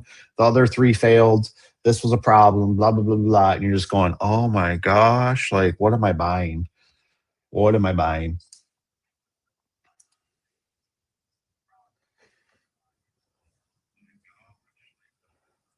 What's up, Mr. Tanner? Tanner, do you still got your diesel van? I'd be digging a 4-wheel drive, a Dirty Max for a van. I couldn't tell you what to buy. Right now, that's new. All I see is a whole bunch of SUVs going in of the Chevys. I rode in the, what do you call it, Expedition, a newer one. I don't know what year, probably 2020 or something like that. That thing rode nice. Rode like a Cadillac. But I don't know what it has for a motor. I know they've had problems with it. But trying to find the cleanest shirt in the dirty laundry basket. That's how it goes, isn't it? Lots of problems. Trying to always find. I was thinking the other day, I kept thinking if the Nissan puked out, I think I'd buy another one. I'd use that one for parts. Possibly. I don't know. I guess you just never know. The wind changes every day, but it sure is nimble, especially when you got to run around with the kids, taking them to certain events or going to the parks or taking them to little gift stores or toy stores and all this. Man, it just gets everywhere. It fits like a glove. I watched my little one. She scared the crap out of me the other day. I don't consider my truck real nice. You know what I mean? Like, I'm not too concerned about mine. But anyways, she opened her door and the wind was blowing. And it's not like the Wifetron's van, where it's got the slider. So she goes to open up the door. I already told myself, I think I even mentioned to her, I said, hey, when you open your door, you got to watch it. The wind's blowing. And she went to open up her door. As soon as I heard it pop, I did that, watch the door, watch the door. There's a nice black Jeep something next to me, but it's newer, nice black paint. And all I'm thinking about was my door just bam, hitting that nice black paint. I was like, oh my gosh. Anyways, the doors are so short on that thing. Didn't even come close. It was like 2 feet away or something. I was just like, whew, and she's, she did her best, but that wind ripped it right out of her hands. And I was like, oh my gosh.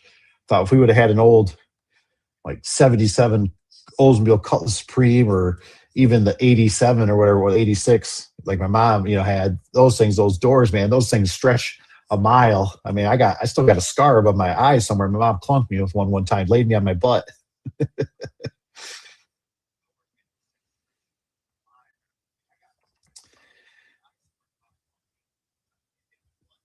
Nice. What do they got? There's a couple down that way. Let me just check out real quick.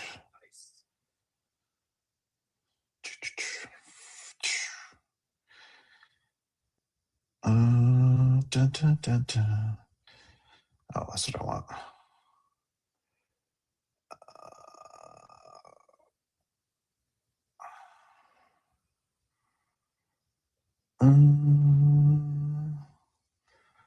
Let's check it out here.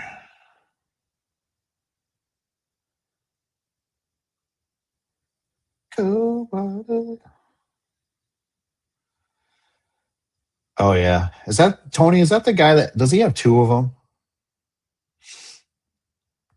There was a guy that had two of them somewhere up in that area.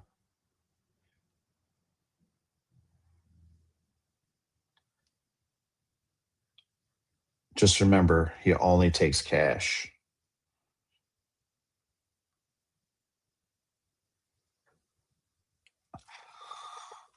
Yeah. I think what did he? Because I think there's 795. I think he had one that was used for what 500 or something. I messaged him a while back, and then what was I gonna do? I was gonna Venmo him, and he said he only took cash, which is understandable. And then I just started thinking about it. I was like, I ain't got time to travel. I was like, I just need to order it. Guy's got a couple. There's another one down in Indianapolis, I believe. There's one down there for like 400. Well, that's a hike.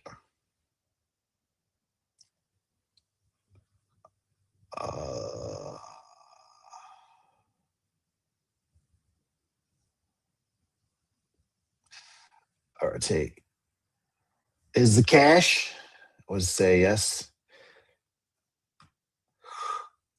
Ooh. What's Mr. Tanner got? I got the van just working on my two other trucks to dial them and get those in to get repainted. Building out the van, get the old trucks. Always something to pay for. Yes, absolutely. There is always something to pay for. There's no doubt. It adds up. I think Caps fans needs tires. Oh, it's money in, money out, money in, money out. It's just how it goes. Never ends.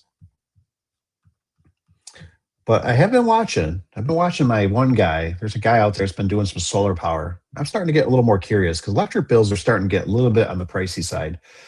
We can average anywhere from our household sometimes about 300 to 500. I think the shop can run around 300. And I don't know. It's like you start looking at that money and you go, if you invest that into solar, I think one guy probably could make the shop run off one that was probably about $2,400. Be a kind of a pain. Stuff you got to keep up on, but it's something to think about. I think these places are starting to get a little bit crazy. We just got so much price increase on electric. So we'll see. So Tony, yep. It is a vicious cycle. I mean, you think about how vicious it is. You guys know how it is. And it's like, it's one of those things like I don't even want to think about it anymore. We had a saw, a concrete saw. Now, how deep can the rabbit hole go on a concrete saw? Well, the rabbit hole can go pretty damn deep. And I don't know if any of you guys are like this, but you like I got to talk to the Wafertron, right? I got to talk to the Wafertron, and I have to run this stuff past her, right? I'm trying to always bounce ideas. I'm like, well, what about this? What about this? So Cap does a job. He brings back the saw. He's like, yeah, it's kind of running funny. He's like, I got everything done, but it's just like, I think I flooded it or something. I'm not really sure. Okay. So I yank on it a few times. Of course, it's one of those things, right? Remember, guys, always put dates on your equipment. Batteries, saws, washer, dryer, fridges. Put dates. I love to have dates. When did you purchase it? How long have you had it? Just, it's nice to know. I don't know how old this saw is. If I had to guess, it's probably 3-4 years old. So, anywho, I pull on it, can't get it to work. I let it sit for a couple days, thinking, maybe it was flooded. Try it again. It'll idle, but it sounds funny. Like it sounds like a gasket blown out somewhere. You know what I mean? Like it doesn't sound right. You go to push the gas, it just pukes out every time. You can let it sit there and just idle, try to warm up, pukes out. All right, maybe it's got some crap gas. He ended up buying the true fuel that's mixed and everything. So I dumped that crap out. I put my mixture in there, right? Same thing. Order a new spark plug, right? So now I got to spend time. I got to find the spark plug. I got to go to Amazon. We get it shipped here, blah, blah. Order a 2-pack. Put a new spark plug in it. Still not running right. Still running exactly the same. Okay, what's going on here? How much time do you want to invest? Do we want to take this in to get it repaired? I've been down this hole before. Sometimes you just put $60 in for a repair. Sometimes it can be $200. And then you still have possibly an unreliable saw, concrete saw.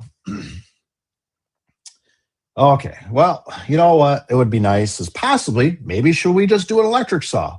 You know what I mean? Like we got an electric leaf blower and that's, everybody can use it. Plug the battery in, push the trigger. It just works.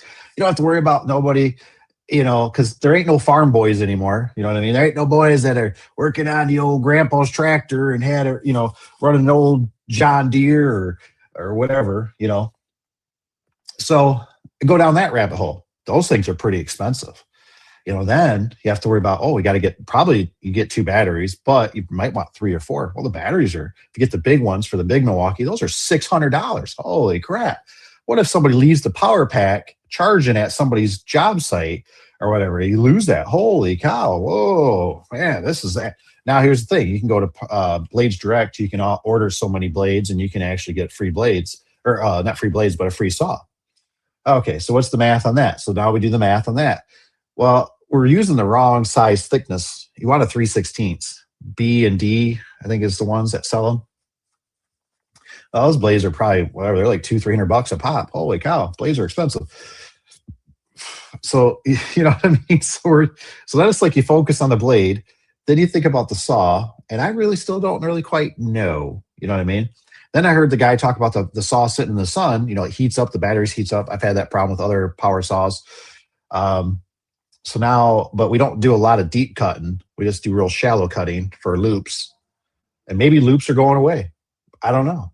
You know what I mean? But you know what I'm saying? Like you could sit there and try to process it. And it's like, damn, it's like, how much time am I going to spend on this, thinking about this for something that you might be shooting yourself in the foot when you buy it and go, that was a stupid purchase. This doesn't work any good.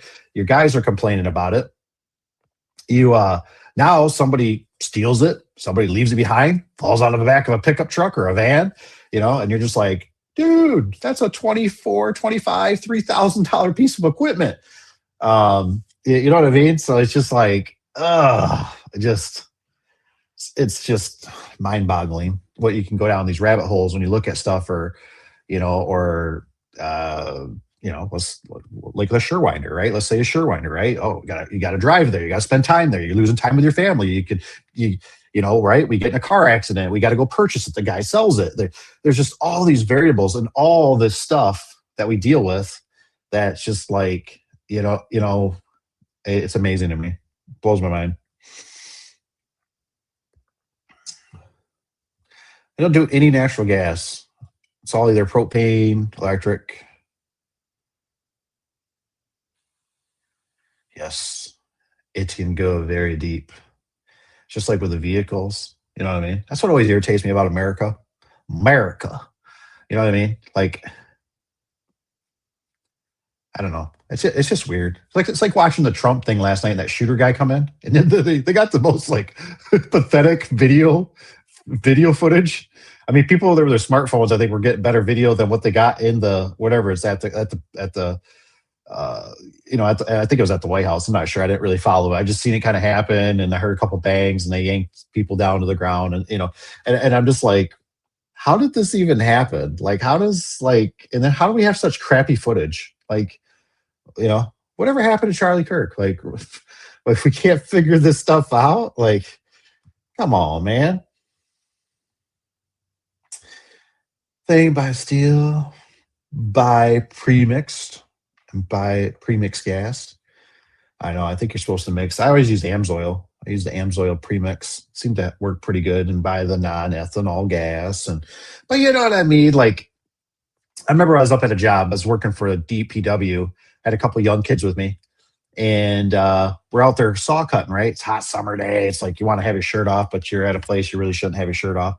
So I'm just out there cooking. Right? I got like, I don't know. It was like 10, 15 feet left of a cut I got to make, probably to the gate operator. And the saw will not run. The saw has been starting to give us problems. It will not. I just can't get it to run. I'm doing everything. I'm trying to half choke it. I'm trying to feather it. I'm just trying to get it to spin up in the air. Trying to go. I mean, I'm doing everything in my power. And I'm like, come on, man. I just got 10 feet left to cut. And it wouldn't do it. It just wouldn't do it. So I had to call the Wafertron. And I'm like, yo, babe, I'm like, I need you to go to the rental store and pick up a saw. She's like, okay. She does all her things, right? She's going to do it. It's going to be like $400 to rent for like 4 hours or something like that. So anyway, she comes up. She does all that. In the meanwhile, we're messing with other things. I'm trying to goop in the loop as much as I can while I'm waiting for this other saw to do my 10-foot cut.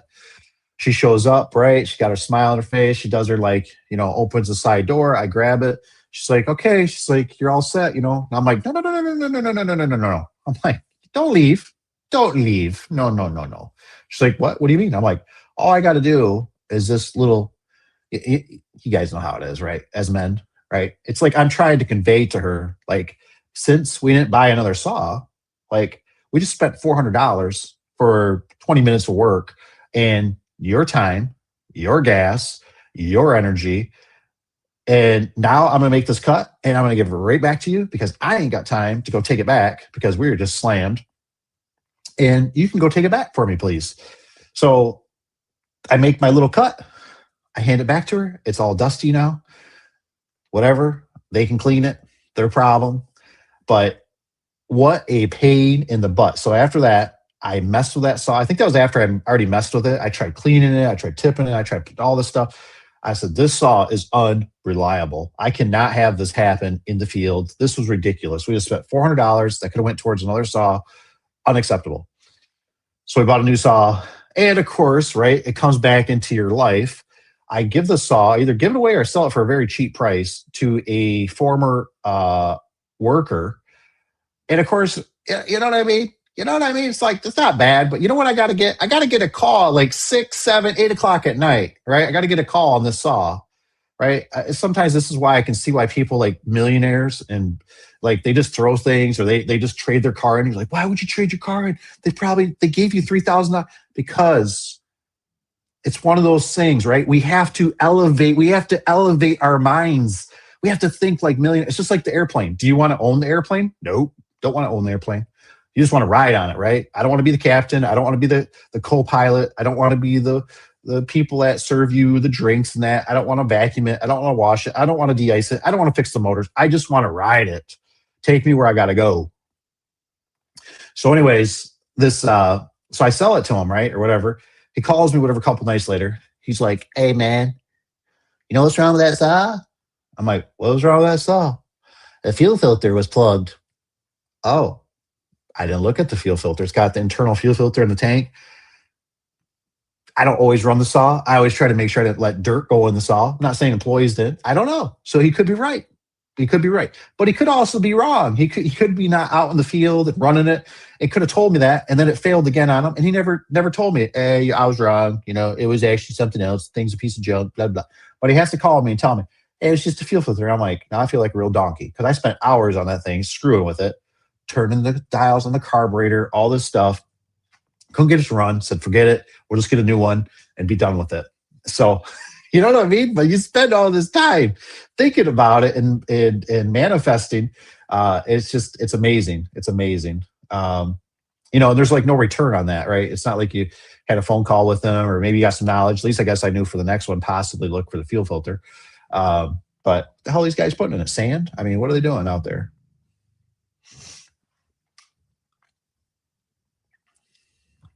So now the question is, I've never done electric saw. Do we do electric saw?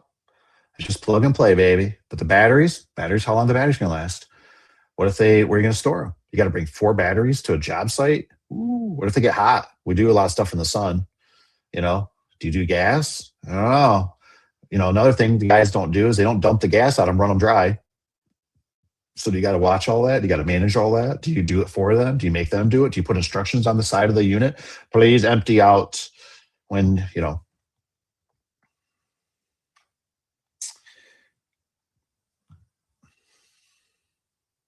Oh, see, run it dry. That's right. Should, but does it always happen? Nope. Does anybody else do it? Nope. So that's why maybe we should. You know what I mean? It's hard to say. It's hard to say which way because the problem is, I was explaining to the wife, I said, yes, you're going to spend it's like $2,400, I forget. And they give you a free saw. You get 12 blades. So you do the math at $300 a blade or whatever, but the blade is thinner. So we always have to kind of walk it, grind out the groove for our loops. And I thought, wouldn't it be nice to try one of these blades that are thicker? That's actually supposed to the right thickness. And maybe you don't have to do that. But you got to buy them individually and you don't get a free saw. So just all these variables, which way do you go? So I've been watching one. There's one on Facebook. I'm like, do you offer the guy $2,000? Do you do it yet? Ours is the new saw is actually from 2023. That just came in. So that one's been sitting around quite a while. I don't know. All that for a saw, though. Isn't that crazy?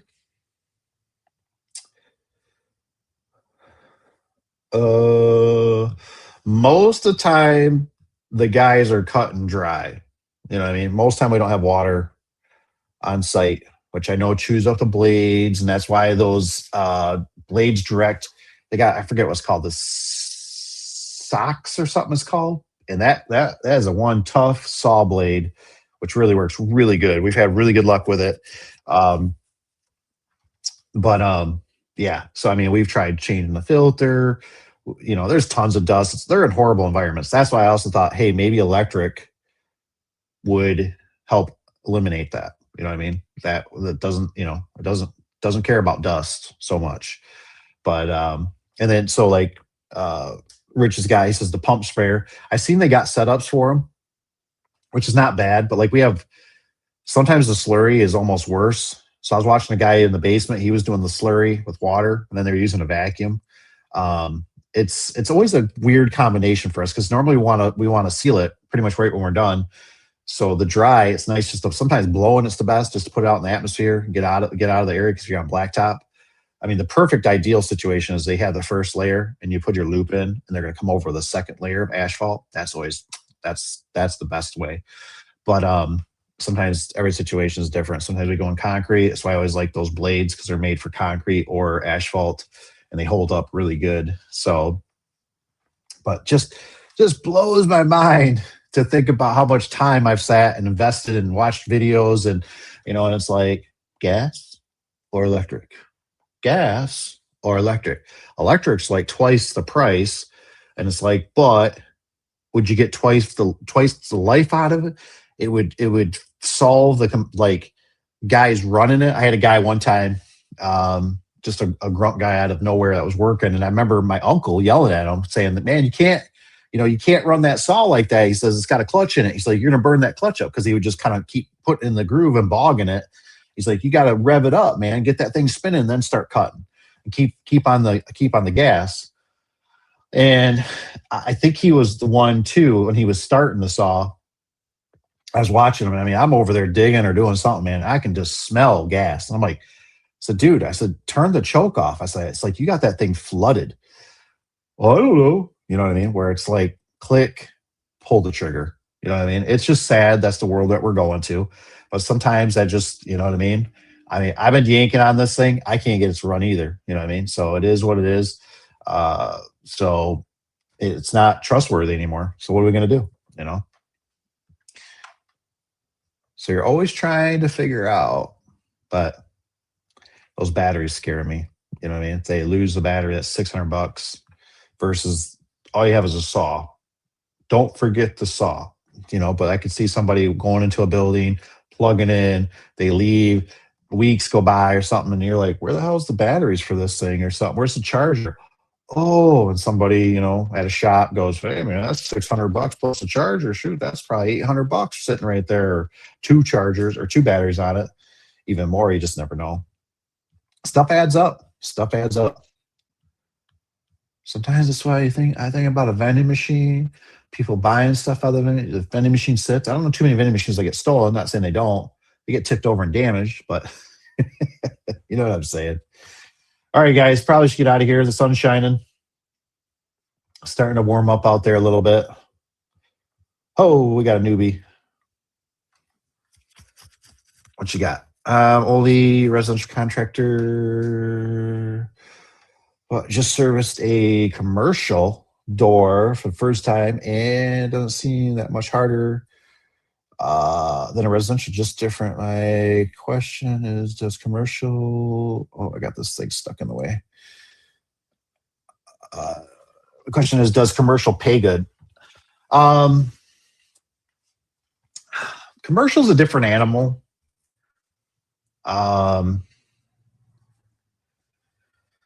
It's a great question. It's a great question. Thanks for asking too. So just in my experience,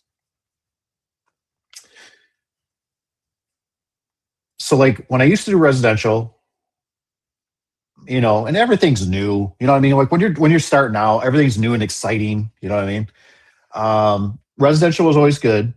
Residential was always quick cash flow. You know what I mean? Boom, done with it. It's just like the grocery store, right? You go buy your food, you pay at the register, you leave.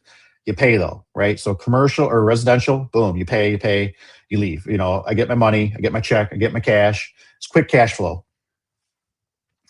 The thing with commercial, I always noticed down the road as building the business was, oh my gosh, I'm running out of capital.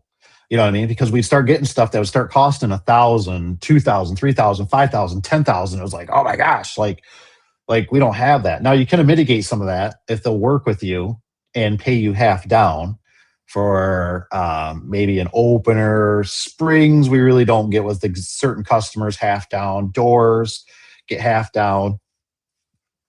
Things like that.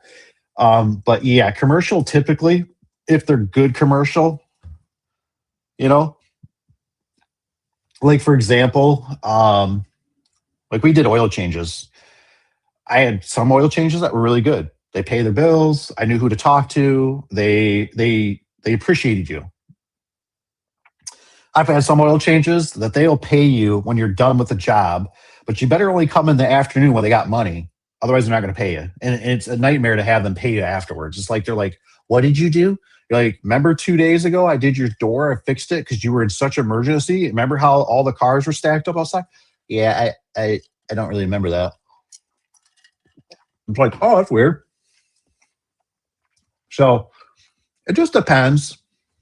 You know, we've had a lot of good luck with like DPWs, fire departments, some builders.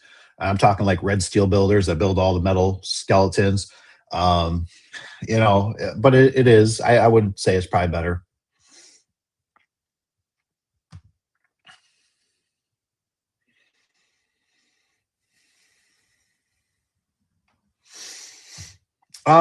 Charge a premium. Yeah, I guess it depends. I mean, if you got capital, they can sit, you know, for sometimes they're net 30, 60, whatever, 90. We don't really do 90 days per payment. But, you know, you just got to remember you're going to do something. And for me anyways, when I got into commercial, this is just my opinion. I felt like I had to have two guys, myself, and at the time it was my business partner. Because I would notice that we'd get commercial call us, or you have a residential somebody's going to and commercial called, and those guys don't like to wait. You know what I mean? Like they need somebody that's going to be on it. So, it might be something you have to consider. Do you want to get an employee? You want to go down that rabbit hole, workman's comp, unemployment, all that stuff, and do it all legit, legal, payroll. Not saying you have to. You could stay really small on certain ones.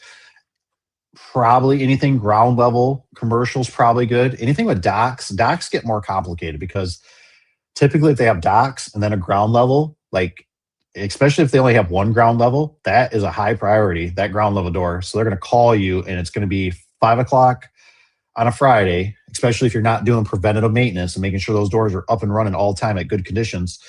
They're going to call you. And then the problem with the dock doors is you typically got to go through the ground level. You got to come inside. You got to have little bit different tool setup, typically something on wheels. I prefer. Sometimes you got to have a scissor lift. So it's a challenge. It's a challenge. It's a little bit, it's more money. I mean, there's better money, but there's more to it.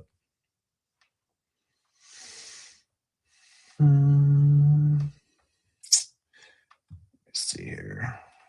Go up on this. Pretty sure still under charge. Add tile. Yeah, I wouldn't be too concerned about Evan though. You know what I mean? Like I said, you're learning, once you kind of feel, I get that, it's a different animal. I look at it as kind of like a college education. I always like to kind of always have an out, or if I had to tell him, say, hey man, like, I'd be willing to let him have it for free. Like if I messed up something, I'm like, this is not like, I think this is above my pay grade here. Like you need to hire somebody. Like I really appreciate you giving me the opportunity. You know what I mean? I think that goes a lot farther. Just be honest and tell them, say, I'm in a situation like I can't make this work. I'm not going to charge you. Or maybe they might say, well, let's charge me at least your labor or something or whatever. Put a couple hours on there. We'll give you a shot on something else. I really like working with you. So,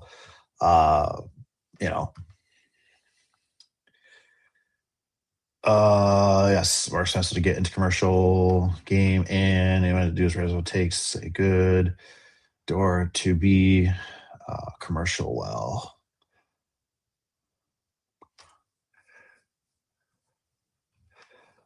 It says Tanner's got a good door guy.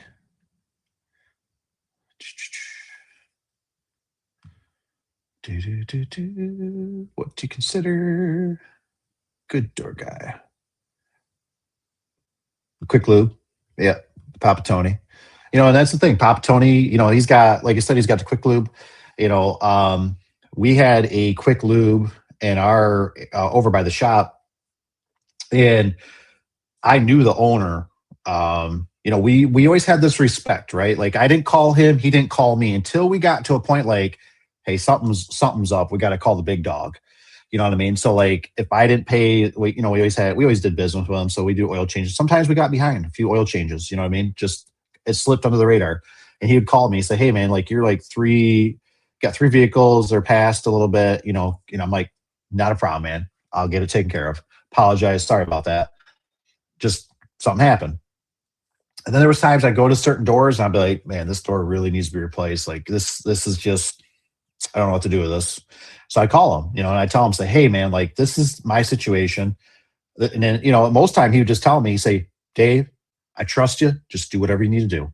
Not a problem. I'll handle it. Got it. And I do what I got to do, Now that company has sold to more of a bean counter system is the way I would say it. I couldn't even tell you who's in charge. We go to different locations. Occasionally the guys still do. And this one guy was already calling, complaining, well, you sent me 2 bills. And he's like, right. But we went out there, fixed this. And then we had to come back and fix. Well, I don't like that. We got 2 invoices, blah, blah, blah. Probably because he's got somebody looking at him. And so they're just a real kind of pain in the butt. I don't even know why Cap even still deals with them. God bless them for it. I tell them to go fly a kite. But so anyways, you know what I mean? So then I had one that was way out in GR. They had many locations. I remember one of the my business partner time had to like literally like go to 3 different locations to get paid from this guy. I had an employee one time that was going out there. I gave him the whole and story about it. I was like, look, this is how it works. I'm going to have you do a couple service calls this morning. I'm going to have you go do there. Cause I was like, if you go there in the afternoon, they'll have the money because they've had cars come through. So they've collected money. I said, but if I send you in the morning, they won't have the money because I know it's going to be $200, $400, $600, $800, whatever it is for, the repair for the springs or whatever it was, cables. And so I gave him all that, right? I give him all that. And then he goes out there, whatever, an hour or something later, he calls me. He's like, hey man, he's like, they don't have the money. And I'm like, how do they not have the money?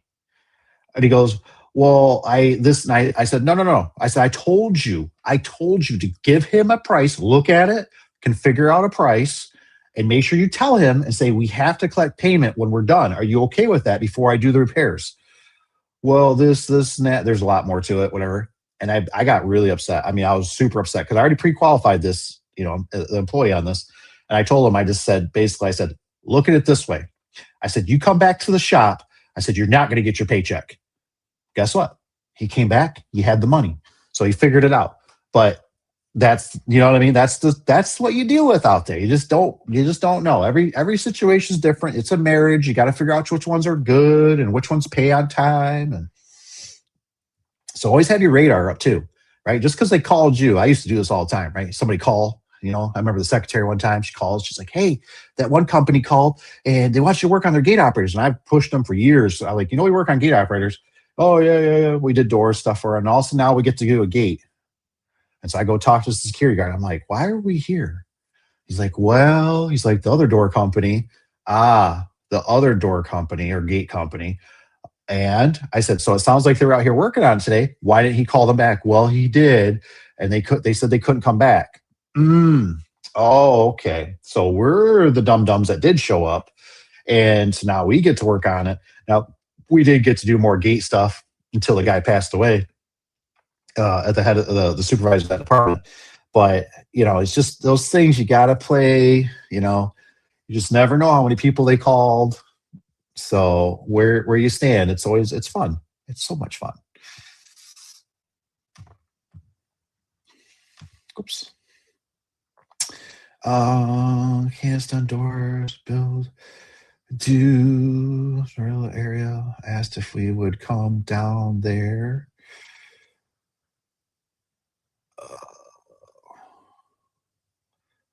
What's the breakdown? Finish the big door, like scissor lift rental, trailer door wages. Oh man, some jobs are all different. Every job is, you get some customers, they don't even care. Like D, I don't know if you watched any of my big door videos. Have you watched any of those on my channel? Let me know, yes or no.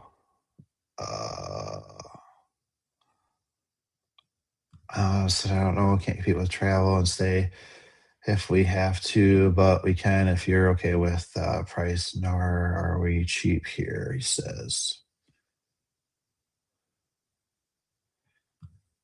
300. So if it goes down. Yeah, we got one company that was charging. Used to charge they're probably about $300 a day. And now the one company charged like 400 and some change for the month. You know what I mean? So you gotta do like a lot of research on this stuff. You know what I mean? Like it's like when I cut my knee, right? We had a dumpster service, was a 2-yard or 3-yard or something, right? And that was through like Republic, I think. And then I found out, I'm like, I can get a cheaper dumpster and a bigger dumpster, an 8 or 6-yard, I think it was, at least over double for a cheaper price. But I never went and did my research. And then same thing on the scissor lift. I was renting from this local company, just thought that's the average price across the board. And then I finally started reaching out to some other companies, which all this stuff takes time. It's kind of nerve-wracking to call. And it's like the best thing you got to do is like lose the ego, lose the pride. You know what I mean? Just remember you're going to die. And so you just call up and you start going, yo, what's going on? Like, this is what I'm looking for. If they say you're stupid, say, okay, whatever, man, I'll do business with you. All these things. And then, but like I said, I'm getting charged $200 at the time. It's probably about $300 now for a day scissor lift. Or I can go to this other company. It's even a bigger company. They charge me $400 and some change for a whole month for a nicer scissor lift. Now it doesn't come with a trailer, so I had to provide the trailer. So yeah, so there's all kinds of different things, but you can factor it in. Sometimes it gets hard, figuring out the scissor lift a little bit into the job and say, okay, we're gonna charge me $300, and then I charge, so that's why it's kind of nice to own one, but then you got to store it, you got to take care of it, you got to keep it from getting stolen. Cables yesterday. He rusted into. Ooh. If new owner calls, we should recommend new torsion hardware along extra fixtures. The door need. Some of the huge. Okay, so you did watch some of my videos on that big door. Those big salt doors. Now this is just a municipality that we've done business for years, and they, for whatever reason, this was not a very picky one, but those big doors were $9,000 profit on those doors. So, you know what I mean? So like for me and Caleb to be there for a whole week, like didn't even bother me. We ended up renting the scissor lift. That scissor lift was a little bit more. We kept it we did it for a month. I think that scissor lift that was on site was like, gosh, what was that scissor lift? It was either $800 or $1,200. Can't remember. For that bigger scissor lift. So you, like I said, you got more money to work with. But you also have to wait. And I know it wasn't too long ago, and this is always a great customer. They forgot to send it out. So the last payment was like, man, I haven't seen the last payment. It's been 2 months. And they submitted the one, but for some reason in their system, they thought they sent the other one out because they seen the one, and they had to send out a second one. So you just got clerical stuff in there. You know what I mean? It's like when I think of commercial, I go, I'm not saying you got to do it exactly like this, but I go, commercial, you need a secretary. Who's going to be your secretary? Is it going to be your wife? Are you going to hire somebody? Not say you can't, depending on how busy you are, because maybe you can do it after hours. But all this stuff starts adding up. Like you realize, like I only got from 8 to 5 to call these people. That's what happened to me, right? That's why, I was working 3 jobs. I had to bring my business partner back in after we had a customer not pay us $10,000, which was a commercial situation, a lot of service all over the state, too far away. And all of a sudden we got up to about $10,000. And it's like, man, this guy needs to start paying some of those bills. And so we started with Lowe's. Lowe's had a lot of clerical stuff behind the scenes, paperwork, insurance. We need proof of this. We need proof of that. So it costs a lot more money, in a nutshell, but there is more money to be made. It's just how much capital do you have, to sit on? And in my mind, I still think if I was starting a garage door company and just starting all over, in my mind right now, I still think of $30,000. I'd want to start out with $30,000.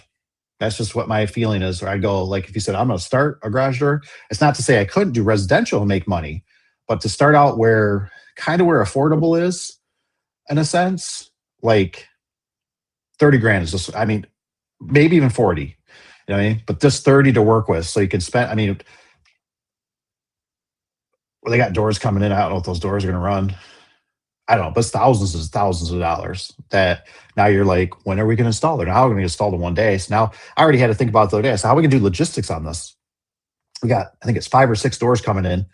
One's like a 16 by 18 or something, 16 by 16 or something. It's crazy, weird size, kind of big for us. And I'm like, do we put that on a trailer? I'm like, if we put it on a trailer, put everything on the trailer, they're going to have to haul the trailer. The trailer's going to be bounced around. They have to haul, they're going to have to unshuffle. So really, we're going to probably put carts in the shop, to make sure everything's just there. There's a lot that goes on. What's up? Hello, Burke. How you been, man? Hope you're doing good. Tony's got what's up, Burke? Tanner says that's what is best to just own scissor lift trailer. Bigger square footage price and higher open install price, dual trolley price. Yeah. It really is nice owning a scissor lift when you start doing commercial. I really did. It just, like I said, it kind of comes down to like what I was telling Evan. It's like the springs. You start realizing like if I can just do it in this one shot, I go out there once and I can make better money because I'm going to charge the same pretty much. I'm going to charge them whatever X amount of dollars, $400, let's just say. But now I got to go back. I got to go to my vendors. Now I got to say hi to the vendor. Hi, it's me. How you do? Oh, you got Tootsie Rolls today. Nom, nom, nom, nom, nom. Oh, okay. Well, I need this. Well, the guy's not in. Oh, well, I guess I could go to lunch and I'll come back. And then you go buy lunch that you really weren't going to buy, or whatever. And then you go back, you come back, and they make it. And then you know what I mean. Now you got to call the customer back. The door was already open. You were already there. You know what I mean? Now you got to meet, and then you're there at the house. Where's the customer? Where are they at? Well, you call them. Hey, I'm at your. Oh my gosh, I totally forgot. Give me 15, 20 minutes. 15, 20 minutes. Holy cow, man! I'm supposed to go out and put another door in today, or whatever. You know what I mean? And so you start realizing all this stuff starts compounding, just like with the scissor lift. I started getting I was like, I don't have 2 hours every day to go donate to a scissor lift. I mean, I have to go to the scissor lift rental company. They're super nice people. I'd always talk to the one girl there. Her name was Angie. I always loved Angie. She was such a great person. Still is a great person. And I would talk to her. How's it going? Okay. I got to hook it up to my truck. And sometimes I have a new guy. You need me to show you? No, this is the 20th time, dude. I know how to run this thing. And the trailer wasn't the best. I like their setup. Sometimes I get different scissor lift, different trailers. One was really steep. When it rained, it was really bare to get up on. So there's just a lot of layers to stuff. Not bad, not good, but what's up, PT?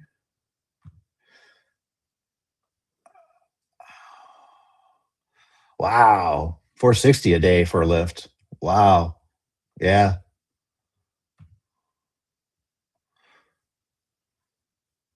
Ooh, almost a mini spot. Nice.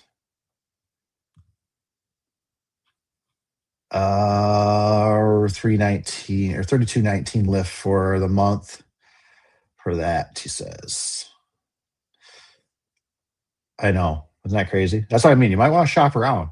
Some of the bigger companies, this one was a bigger company and theirs was cheaper. I was surprised. Maybe, now if I would have called on the lift that we used, I'd been kind of turned off, $1,200. I'd been like, whoa, that's too much. Like, I'm not doing that a month. Tanner says 130. I don't think I ever got 130. It was always like $200, give or take, a day. That's crazy. Thought $460 a day was crazy. That's why I went out and month and bought 3. Yeah. And it's really a time thing. You know what I mean? To me, it's a time. You know what I mean? By time, they're there. Like us, I watched Capped, I think, twice last week. He backs up, dumps the trailer, and he's smart. So what he does is he just leaves his truck there. He'll just leave his truck parked. Everything's detached, so his truck can go. And I heard him on the phone with one of the other technicians, and he's like, all right. He's like, well, they got a broken spring now. We're going over there anyways. So he's like, I'll just put the scissor lift back in my truck. And I thought, hey, good for him, man. It's like all he's got to do is just dewind the jack, and he's back hooked up. You know what I mean? Because he didn't even move his truck. So, just like that for us now, though. Like I said, but that's been many years, and things just change so rapidly.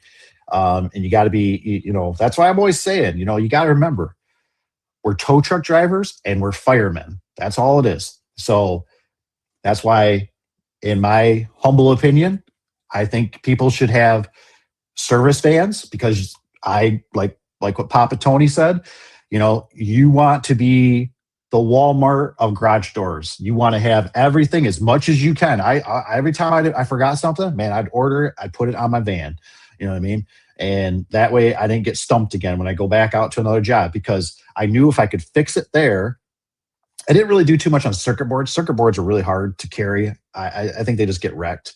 All the vibrations and stuff, and that never made sense to me. But springs, torsion tube, angle, struts, 3-inch. I like to have 3-inch and 2-inch. Your ladders, all that good stuff. It's just so nice to be ready to take care of the situation there right now there. And so that's the same thing with the scissor lift. I can imagine us not having a scissor lift, nowadays, especially when he just unhooked from using it. Now he just rehooked. I got to get 2 tires. Even the tires are just, they're getting up there in age. They still semi look okay, but I want to get 2 tires changed because I don't want somebody to have a blowout, because it's just, they have a blowout, right? Time is money. Now you got guys sitting on the road, right? They could cause an accident. They could wreck the fenders. They could wreck the rim. You got guys sitting that you're paying X amount of dollars. You got a customer that's waiting for you that they can't make it to, so all these things, you're the fireman, like I said, and we put so much praise into, right? When you call, could you imagine if you call the police officer and they showed up and like, oh, I brought 1 bullet. You're like, what an idiot. You know what I mean? No, you want them to show up and protect you and have the right tools. Firemen, same thing. You want to be able to put out a fire. We only brought 1 hose, So you got to be thinking that's what you are. You know what I mean? You need to be preparing yourself. I know it seems silly, but I think that's why some people, if you went, that's why the military, I think, is good. They're very disciplined and, got to have all that stuff ready to go.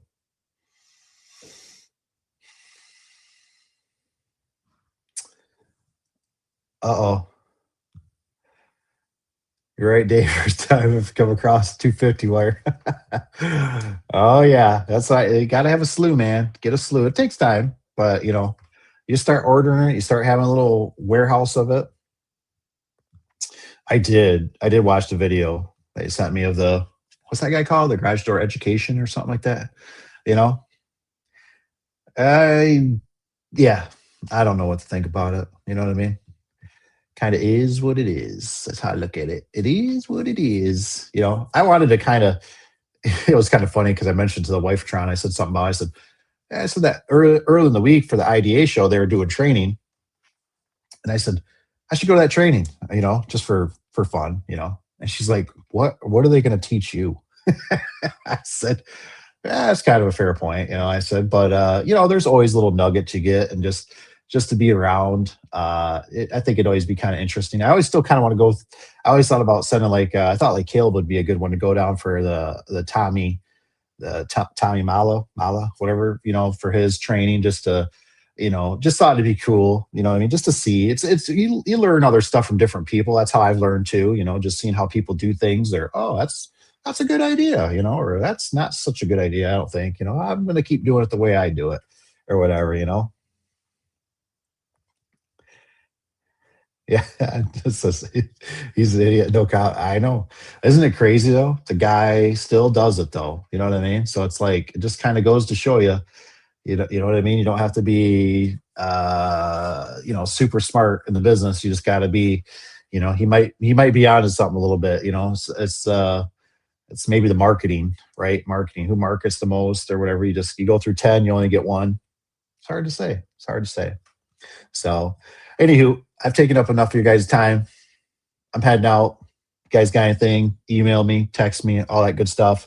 Thank you so much for being here. Hope you learned something. That's right. It would go some training knows. Maybe we have something. Have something to teach. What's it say? The new one or the one in California? I think it's in California. Just have to run a scam. Yeah, I mean, you know what I mean? It's just, that's how it is. That's, that's why it's always like, the one in Cali says, I don't know. I'm always a real big thinker on stuff. I don't get too isolated on it, but that's why I'm always like, there's people out there that shovel dog crap that make a living. There's people out there that clean garbage cans that make a living. You can make a living at whatever you do. You got to get up. You got to do it. You got to put effort into it. You got to advertise for it. You got to put it in the universe. You got to put it in the universe that you do it, but it's just one of those things. That's why I never get too hung up on, that whole ego or thing, I'm the best or, oh, this is the person.